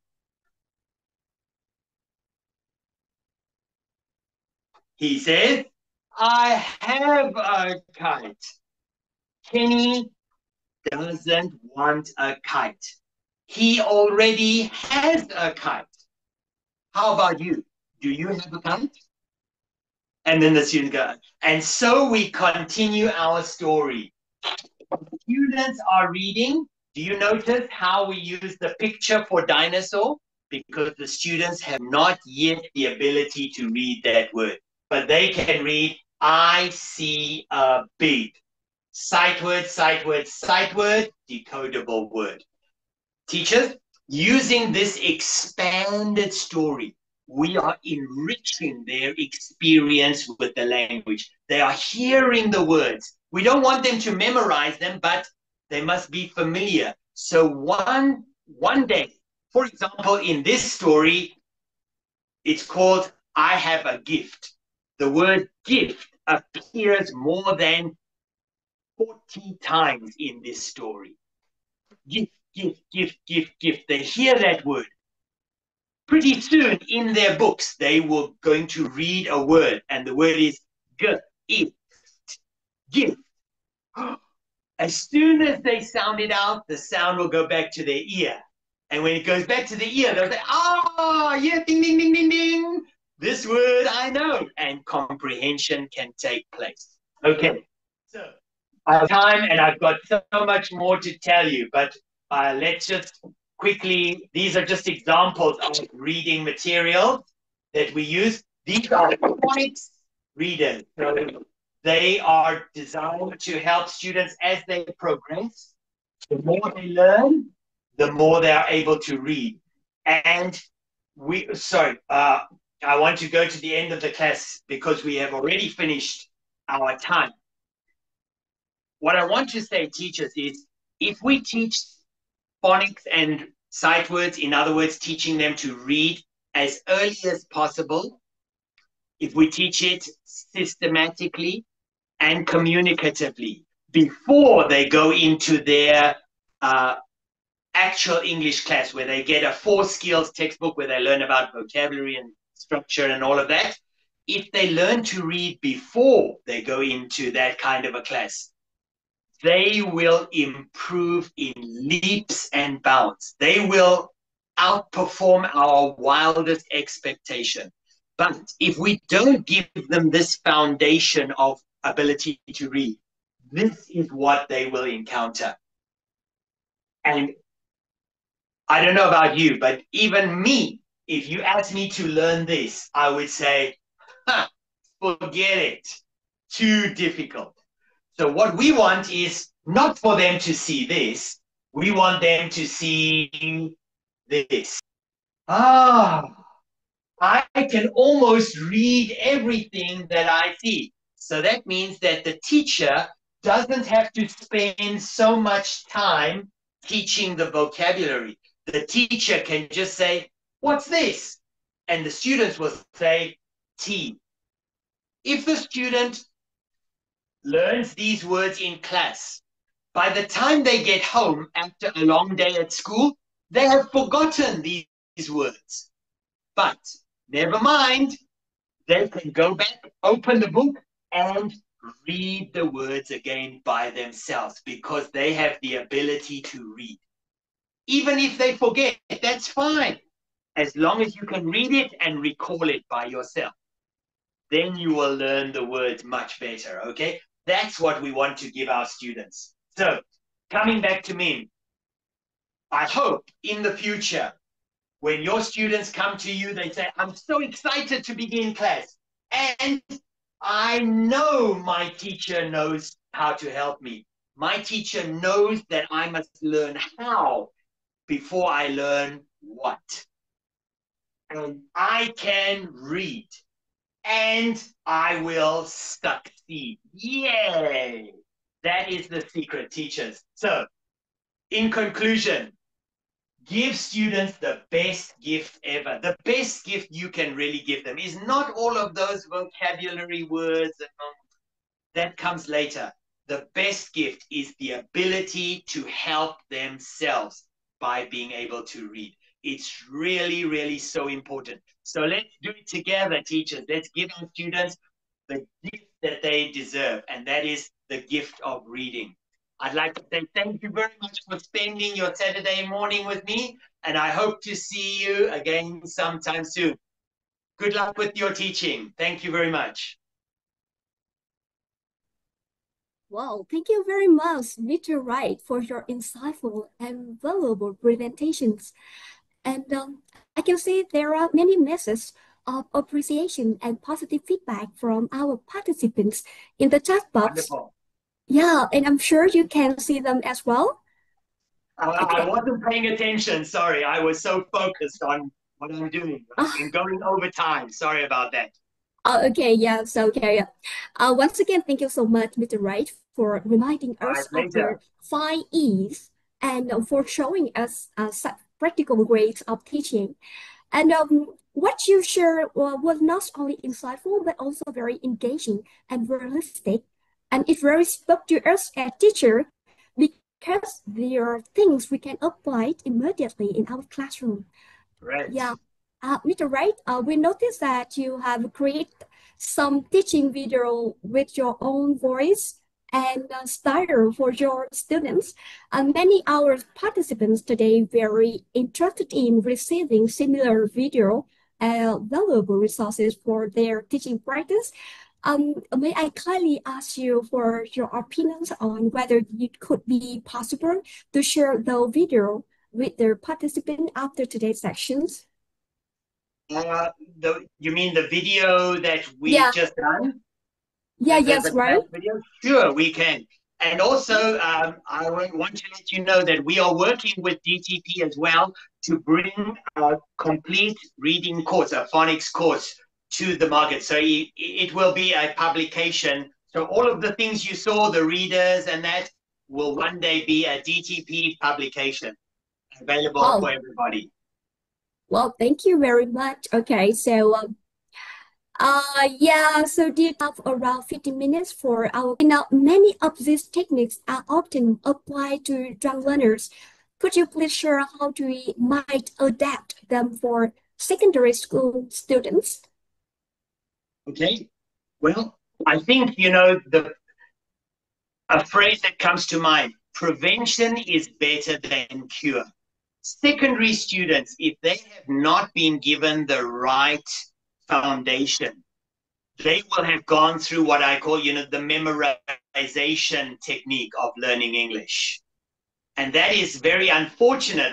So when we're talking about older students, right, most of them have learned English purely through memorization and not by learning to read first.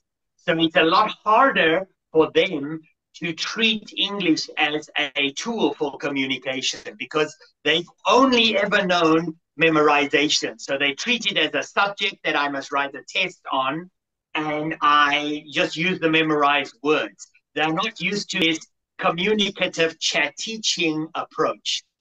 But that being said, it's never too late. I think the key is for teachers to use English in their classes like language is used naturally. And that's why I coined the phrase chat teaching.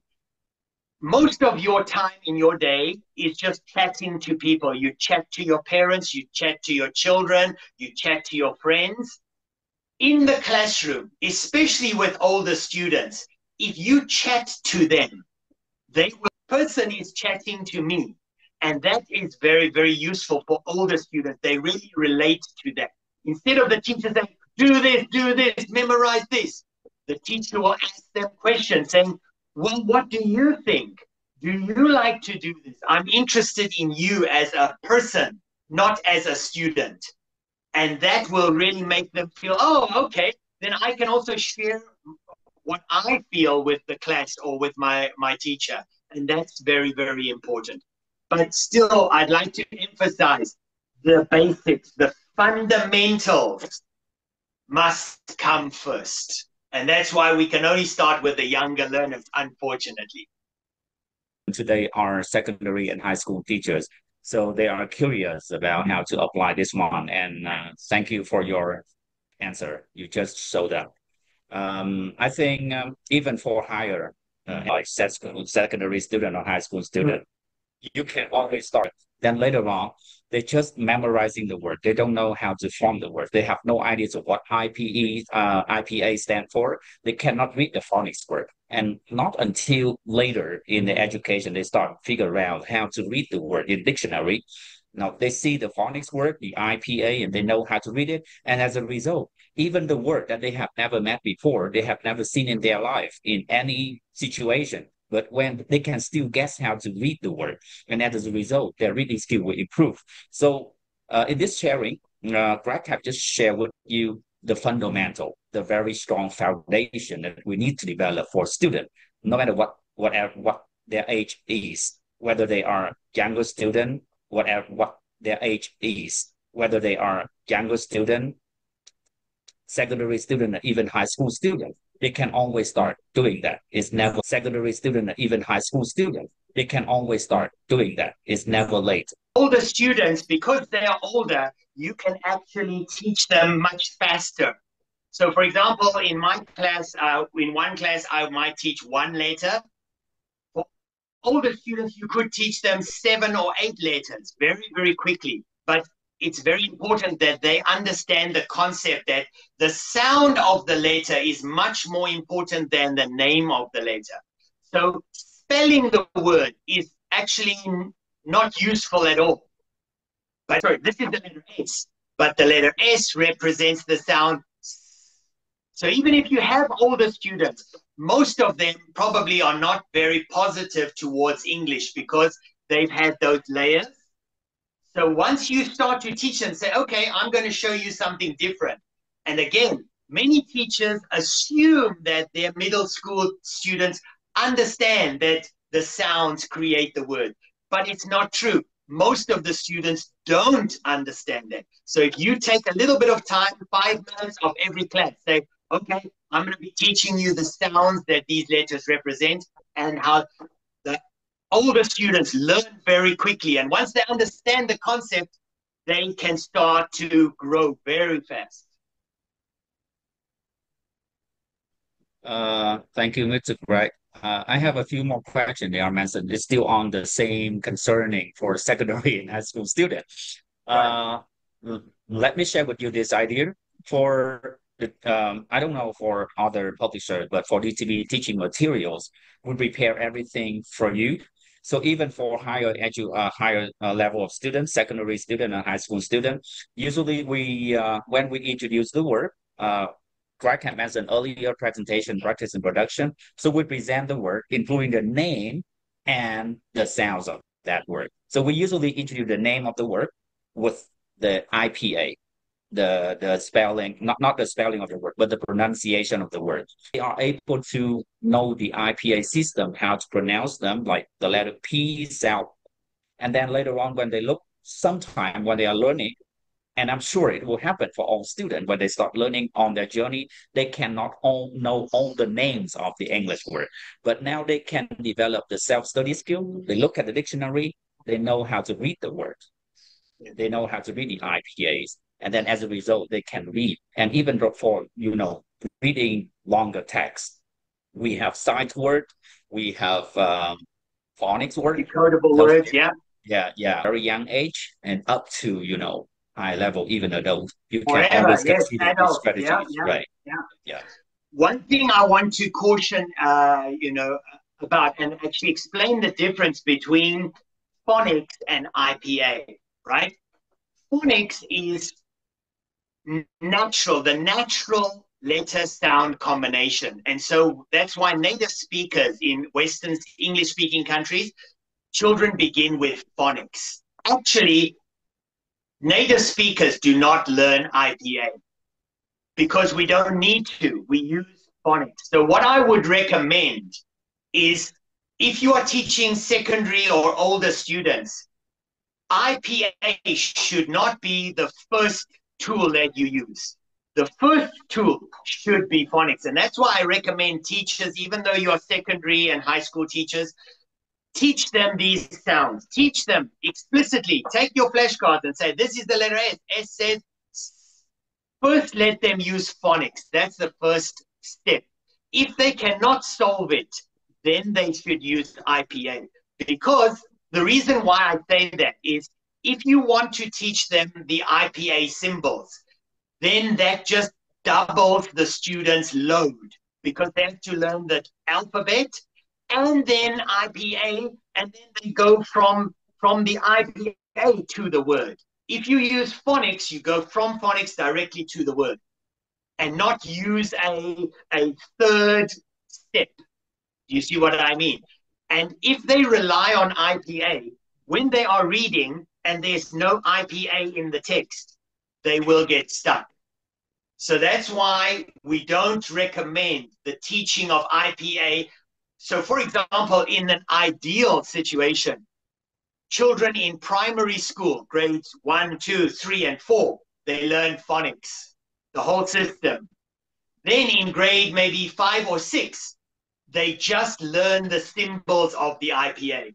Because in English, about 20% of English words are irregular words that you cannot use phonics to decode. Then for those words, for example, like a word like ocean,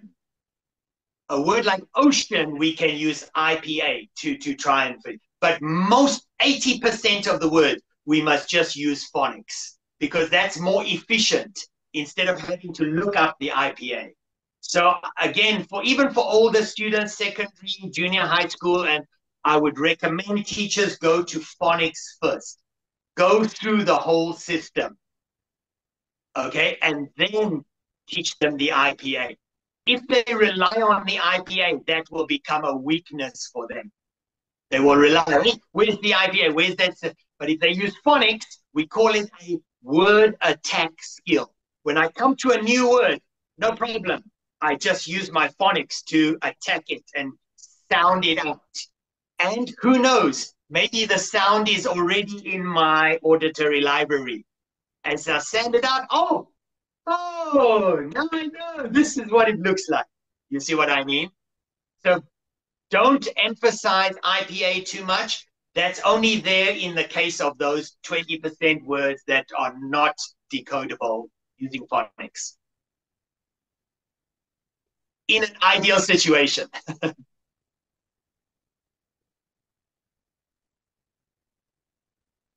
Thank you, Mr. Bright. Yeah.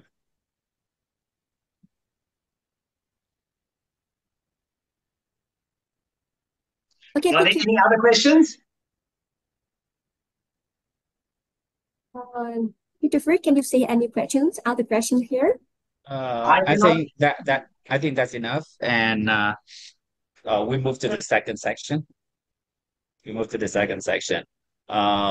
have mentioned earlier the method for teaching reading for the students. And for the second section, we want to provide you with a useful material for you to consider using. DTB Corporation, we prepare a wide range of material from the student entrance to the student graduation at your school. So we prepare all the material ready for the teachers. That's one thing I want to share with you on my next section. Another thing that I want to share with you is that right now, the class time teaching is limited. We don't have a lot of time in the class, but lucky enough, we have digital jamming, IA, AI, etc., everything. And we also prepare the digital things to help the student extend their learning, not only in the classroom, but outside the classroom. They have app, they have software, they can touch outside the classroom. And you may agree with me on this point. The more you invest in, the more the outcomes will be. You can invest in time, effort. So do the student. If they invest more time and effort in learning, then the result will naturally happen. And Rex is also sharing with you the natural approach in reading. It's just like when the student start learning their first language, they also start learning with the phonics, and then later on they will gradually improving their reading skill. And with DTB, we will not only prepare you the material that necessary for the classroom use, but also outside the classroom. We have the whole system that go along with the student development, with their learning journey from preschool to primary to secondary and up to university. And please allow me to share with you our platform and our system that some of you are curious about. You are asking that where and who you can find those materials. So now is your time to stay focused, and then the material will be introduced to you right now. Yeah, thank you, Mr. Greg. Mr. Greg. Goodbye, everybody. Yeah. Good luck with your teaching. Yeah, thank you. Now I'm going to share with you the slide right now. Okay, now please type in the chat box. If you see my screen clearly, you will type it good in the chat box. Thank you. Thank you. Now we get started. Supposing that you are a school owner, So when the student enters to your school, what do you need to do for them? You are a school owner. So when the student get into your school, what do you need to do for them first?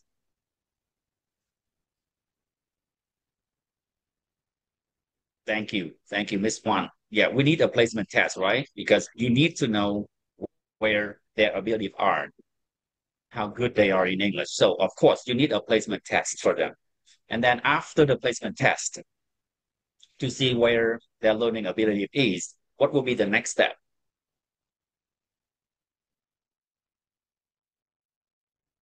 Yeah, teaching materials, of course.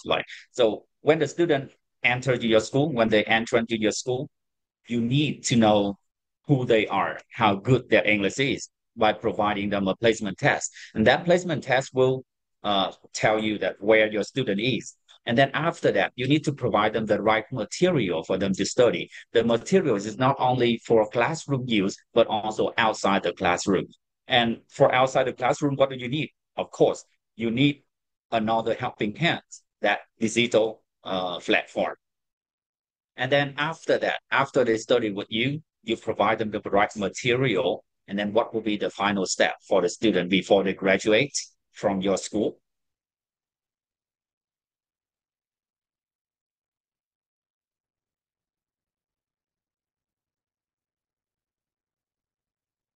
Oh yeah, assessment. What else? You have ongoing assessment and achievement assessment as well. So at the end, we may need some certificate to prove as an evidence for their achievement, maybe some international recognition certificate for them to graduate from school, and then they can get ready for the job market, they can get ready for daily life. So in DTB, we provide you a platform we call LCMS.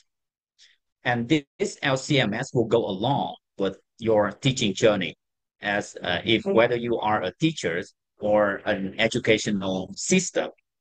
So we provide you a solution we call iSchool or LCMS. It stands for Learning Content Management System. We provide you all the content necessary for teaching.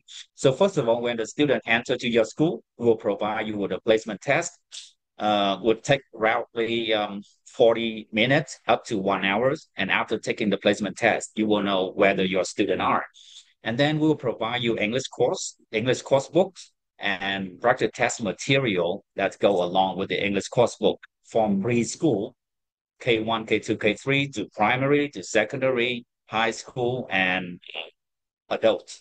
And then finally, we also provide you option number 4. This is an international certification as a proof for their achievement, and then they can get ready for job. They get admission, visa admission to other countries to get a job. So this is our solution, and the solution will be shown with you on our platform called LCMS system.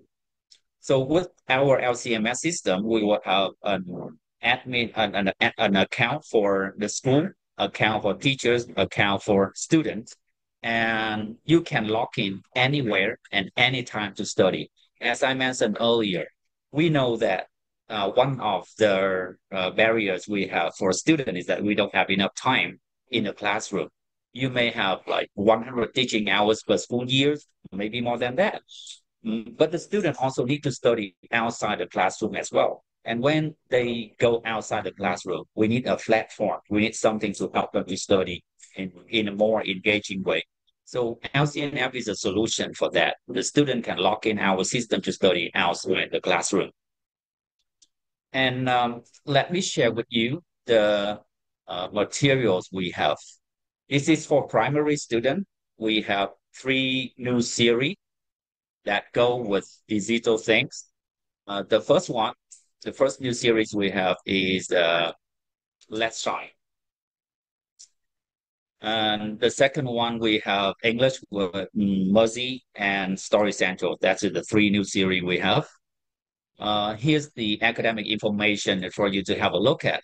So Let's Shine, we have 6 levels. We'll take the student from A1 to A2 plus level. And we will prepare the student not only for the general English, but also prepare them to get ready for international exam.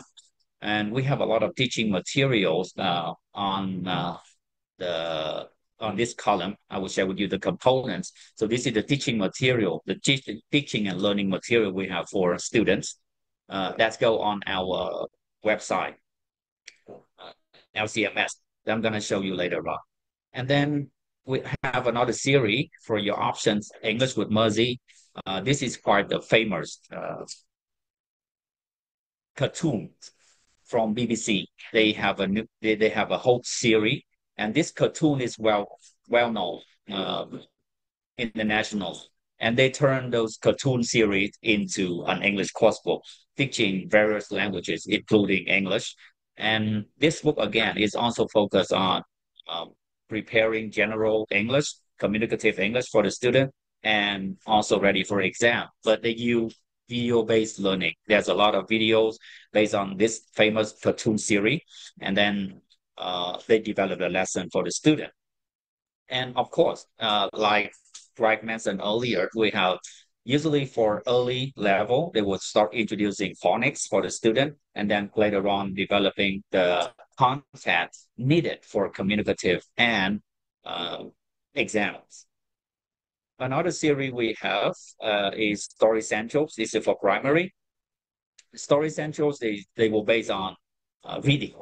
There's a lot of reading content here, and we base on the reading content to prepare the student for general English and exam as well. And it's also take the student from pre-A1 to A2 plus level.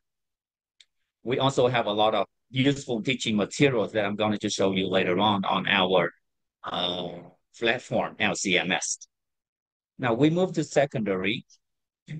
For secondary, we have Keep It Real. This is a brand new series for secondary student. If you are looking for something to prepare your student for exam and communicative language, so this is a really engaging series for your consideration. Why do I say that? Because the word real here stands for relevant material. We use relevant videos, relevant concepts for the student to study the language, authentic content. So that the first letter R stand for real. It's not only using the video with authentic content, but we also develop a 21st century skill for the student, really align with the CFR level and prepare student for exam. The word E stand for engaging. All the materials that we prepare in the books is something related to secondary student, teenagers, the vlogs that they may enjoy with authentic content. The letter A stands for achievable. The materials that we prepare here in every lesson, we have activities for average student and even for really good student. Because in every corner of the book, we have fast finishers. It's those for above average student. They can finish the task faster than the other, and then they will have another challenge to do. The letter L stands for learning, because that means I mentioned earlier, will not only provide the student with general English, but also the 21st century skill, the learning process, and prepare them for international exam as well. For high school students, we have a new series, Bright Horizon. This is for high school students, grade 10, 11, 12. And we will develop this one into a 6th level later on. For A2, we'll take the student from A2 to B1 level. And for adults, I mean communicative adult young adult learners or young adult learners, we have this series, Big Pictures. And another series we have here is the Personal Best. So those are series for young adults and adult learner. Please allow me to go into our platform, LCMS, to share with you the teaching materials later on. But now we will go through the course book we have.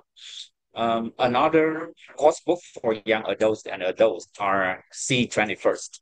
If you are looking for something specifically develop the 21st century skill for the student, as well as prepare them for exam and communicative English. So 21st is a new series for your consideration. Because in every lesson, we will have specific 21st century skill that need developing for the student and how we can really develop that for the student. In 2026, we will start launching this new series, Improve, for the student. It will take the student from A1 to C1 level.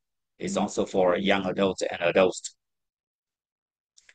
And here are the learning materials we have. If you want to look for something to provide them with language skill, like you have a course book already, and you want to skip that course book, but you want to strengthen the language skill for the student. So we have the skill book for the student, like writing skill, reading skill, listening skill, and so for your consideration, you can, if you want to strengthen your curriculum to develop specific skill for the student, you can consider using this one. And finally, we also have some English for specific purposes. So supposing that in your English center, you want something to strengthen your teaching curriculum, then you may consider those series like English for medical, English for business, English for banking, for accountancy, etc. So we have another series we call ESP, English for Specific Purposes. So if you look back on, I will send a slide to you later on because my time is limited, so I don't have time to go into details for every series.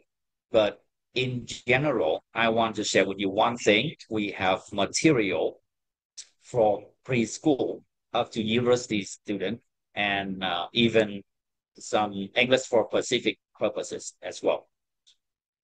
Here are test preparation. We have a test book that prepare the student for specific tests. Now, after you provide them with general English, now you want them to be ready for specific tests. So you can consider using our material right here. We have tests, we have books prepare students for Cambridge First, for preliminary for school, for A2 key for school, for language search, for IELTS, for TOEIC. So we have on the teaching materials that if you want to prepare your student for international exam, like IELTS here and language search as well. So let me go to this one. Please allow me to go to our platform to share with you the materials we have. But before we go to that, would you please type in the chat box some name of the book that I have mentioned in my introduction. If you can remember any names of the book, please type that in the chat box. I just want to see that how well you can catch up with me. Okay, Mercy, C21st. Go on. Let's Shine. Thank you. Pride. Yeah, Pride Horizon. Personal Best. That's right. English with Mercy. Let's Shine. Thank you. C21st. Okay, big pictures, good. Keep it real. That's right. English for business. Great, thank you. So you are fully pay attention. Improve, yeah. You are fully pay attention. That's the reason why you can remember those titles, even though I'm speaking too fast. I know. Now, let me go into the digital platform that we have right here. So this is the digital platform we have. We call it LCMS system. And if you go to our digital platform, you can generate the branches, the school years management, grade management, etc. There are so many functions here. And if you are interested in using our platform, please contact with us. Leave your information and we will reach you and then guide you how to use our solution here for your teaching. You can also manage user, you can manage classes, manage teachers, and the content. You can assign the content for teachers. As you can see here, we have content from pre-K to K1 student, primary student, and then up to primary student here. We have a lot of teaching material, including the books that I have mentioned earlier, like Let's Shine, Story Central, English with Mercy, I Learn Smart World, Math and Science. We have a huge resources for your consideration here to use. And we also have AI for speaking, AI speaking tutors as well. This is for primary student. And then when we go up to secondary student, like grade 6, grade 8, and 7, again, you can see here, we have a lot of resources for your consideration. Some title that I mentioned earlier, like Pride Horizon for secondary student, My IELTS, Keep It Real, books for develop specific skill like listening and speaking, reading and writing, if you want to consider that, right? So we have main course books, supplementary material, coursebook, and companions as well. So there's so many choices for you. It's like a buffet party. And I cannot introduce to you everything today. But so if you are interested in using our platform and resources, please contact us or leave us the information, your interest. We will reach you and give you further information. This is for high school students. Again, we also have many series here for your consideration. We have Bright Horizons, Smooth Skill, Keep It Real, etc., and textbook as well. Then up to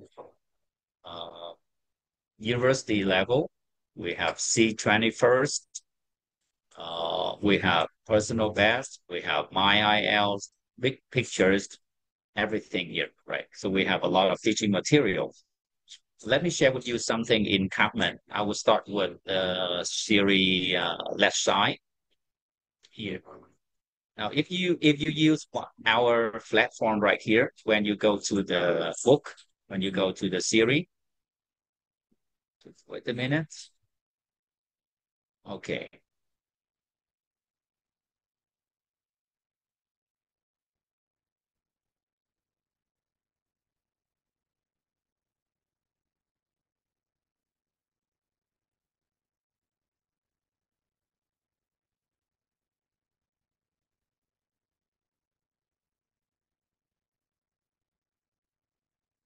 Okay, so when you go inside the X series, we will prepare teaching material for you, learning material for the student, practice test bank for both student and teachers, and exam bank for both student and teachers. For teaching materials, we will prepare PowerPoint slide, which is ready for you to use in the classroom. We have software for you to use in the classroom.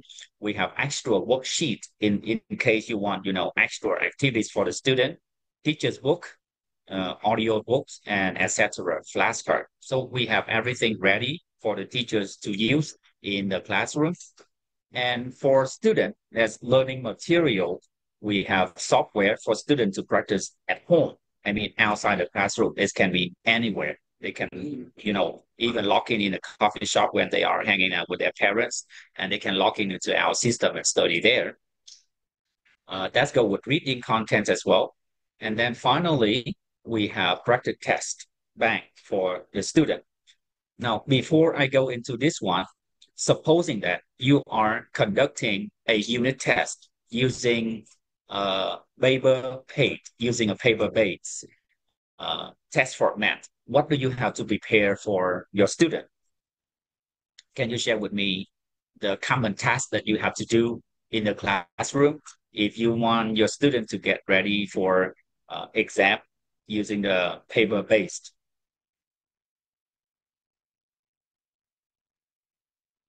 No, I will ask, and then you can answer my question by typing yes or no for that. Do you have to design a test for your student? Design a test. Make a test for them? Yes, right. Do you need to print them out? You print out the test. Yes. And then after printing out the test, you will deliver them to the student. They will do the test. And then you will collect them, right? And then you will check it. And then after checking the test, you give them score, and then you do the report on the score. So you see, on the learning process, on the testing process will take you quite a lot of work, a lot of paperwork, right? If you're considering using our platform right here, all the tests will be done using computer-based. We have the test already prepared for you.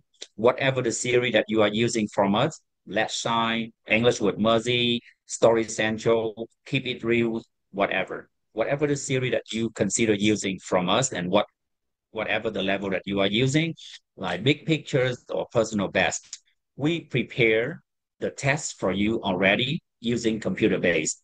And the test will not only align with the unit content, but also prepare the student to get familiar with the international test format. I mean, when the student do the test here, they themselves will get familiar with the international exam test format. That means they will be prepared and get ready for international exam where they get for certificate. And on the task that you have mentioned earlier, including designing the test, print out the test, deliver it to the student will do the test, correction, and check everything. So everything will be done in one click. You will assign the test to the student. They will do it online right here. And after they finish doing the test, they just submit. And when they submit, the result will be get. They will have the result. And for teachers, you don't have to worry much about that. With your account here, you can assign the test to the student, and then you can see their score. And you can also have the report right here. You will see the report. The score will be automatically included in the report for you, and then you can see the student progress, like which skill they are good at, which skill they are not good at. For example, they are good at listening, but not really good at reading or something like that. We also have data that already analyzed for you, and you know which skill that you need to improve for your student, which skill that you need to emphasize to help them study better. So with our learning platform system right here, all the learning process will be solved with these resources. And as the student account, they can also see the task. What that mean? When the teacher assign the task for them to do in the classroom, they will have they will be noticed on their phone or then the website right here. They know that they have assignment to complete, they have exercise to complete, they have tasks to complete. And then when they do it, the teachers will see the result in the teacher score. They can also see their learning progress, their score, and the student can also see the report by themselves as well. And of course, the student will be assigned with a learning process, learning resources, like supposing that I put my student into a placement test. So they will do the placement test at the beginning of the course, and then I will know that where they are. Then they will go to the learning resources. For example, they are primary students, so they can go to all the learning processes, learning materials right here, including the video lectures and the DHA, the home activities. So this solution, as I mentioned earlier, because we want the student to practice more, and the more they practice, the better the result will be. So if you consider, as teachers, you consider using our platform, LCMS right here, you will provide a learning environment for the student, not only in the classroom, but also outside the classroom as well. They can study anywhere, anytime. And the resources are available for preschool to, even adults and university students. We have all the resources. Whatever the level of student you are teaching, you can always find the resources we have right here. Let me recap and remind you the material for your consideration. Firstly, if you are teaching primary students, we have 3 new series here: Let's Shine, English with Mercy, and Story Central. Can you type the name in the chat box? That will remind you of the name. And in case you are looking for the material, you know who and where to contact. This is for primary learners. Could you please help me to type the name of this series in the chat box?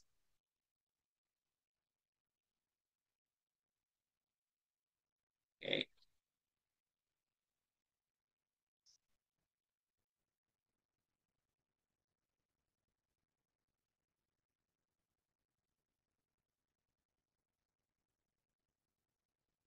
Okay, now my question is, for primary student, which course book do you have?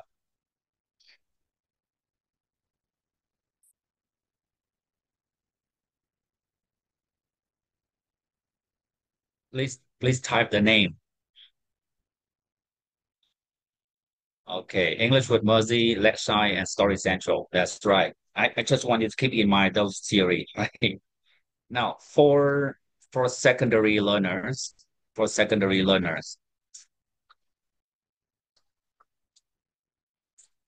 For secondary learners, what series do you have? Keep it real. Yeah, keep it real, achiever. Right, that's good. Or you forget one. You forget one title. Pride Horizon is a brand new series. Is it for secondary and high school student? All right. And for adult learners, I mean 18 plus student, we have big pictures. Yeah, we have big pictures for adults and young adult learners. Yeah, big pictures. What else? Personal best.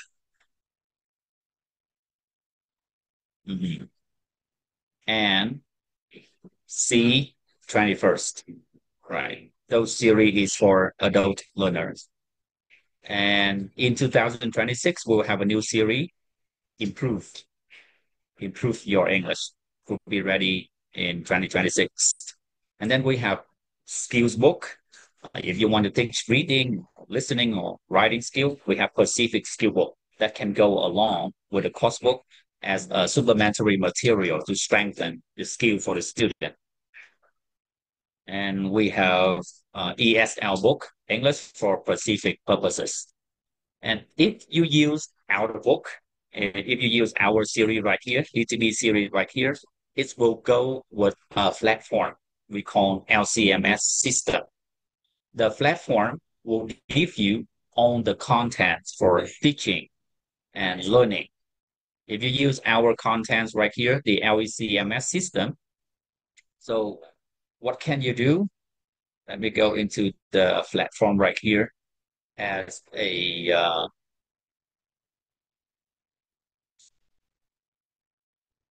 just wait a minute.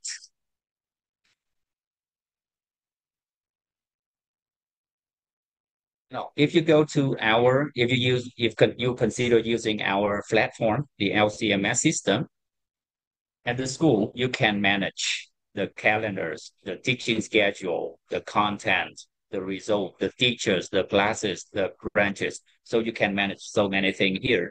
That means every paperwork that you use to run your school now will be turned into digital. That means it will take away a lot of paperwork for you. And so we have this platform. And especially for teachers, we have a really good content for you to use in the classroom. We have, if you choose one of the series we have right here, that will provide you with the useful content that you can use. Now, supposing that you are teaching adult student and you use C21st, we have teaching materials that may include PowerPoint, software, actual worksheet, what else? Teaching plan, something like that. So this will include all the necessary material for you to run a program successfully. So we have teaching material for teachers, and then we have, let's go. We have teaching material for students. We have learning material for students.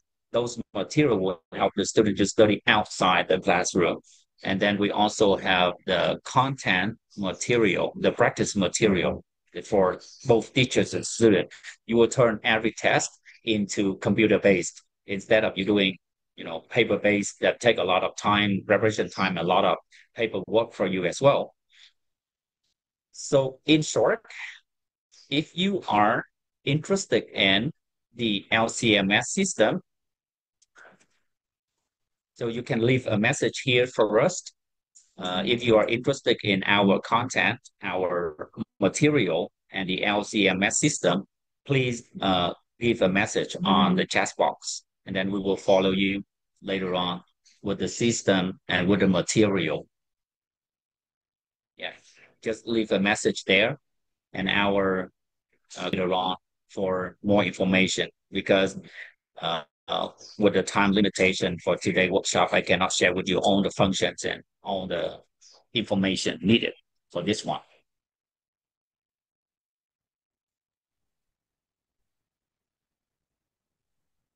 Thank you very much, Mr. Trần for your sharing on both of teaching books and digital LCMS solutions. The valuable insights truly help teachers see how traditional resources and digital platform can go hand in hand to support our teaching. I can see so many people give message like they interested in the LCMS. Okay, so dear teacher, if you are interested in exploring more about the books as well as the digital transformation tools, please feel free to contact us. DGP have a dedicated support team across all regions of the country, always ready to accompany and assist you. Yeah.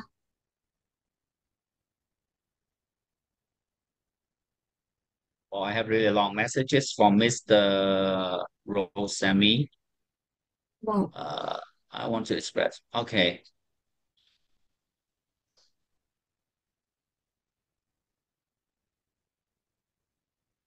Okay. Yeah. Any questions? Wonder how to use. Yeah. Yeah. That's. Thank you very much for your interest. We have your information when you register onto the website, the webinar today. So we have your information, and you leave the message there that you are interested in our platform teaching materials.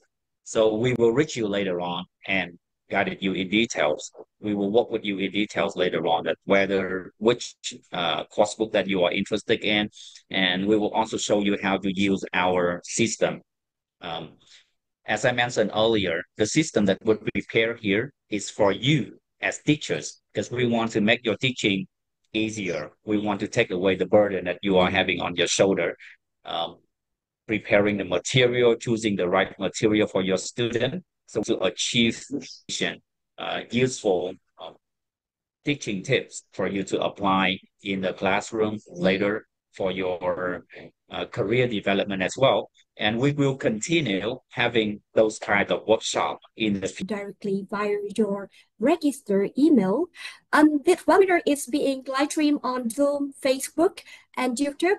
And after the event, the recording will be available on our official YouTube channel. So participants may watch it again at their convenience. And ladies and gentlemen, as today's webinar come to a close, we have had the opportunity to listen and learn from such a profound insight from the theoretical foundation to practical strategy in building strong reading skill for young learners. On behalf of organizing committee, I would like to sincerely thank Mr. Craig Wright and Mr. Trần Phước for their invaluable contributions. And now, teacher, on the screen, you can see the QR code. Please kindly scan it and leave it your feedback for us. Let's show QR code for me, please.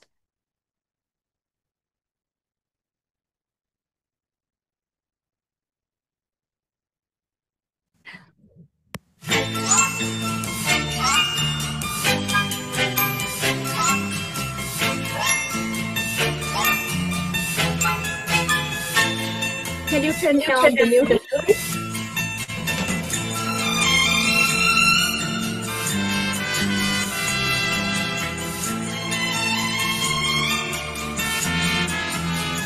Sorry, turn down the music down.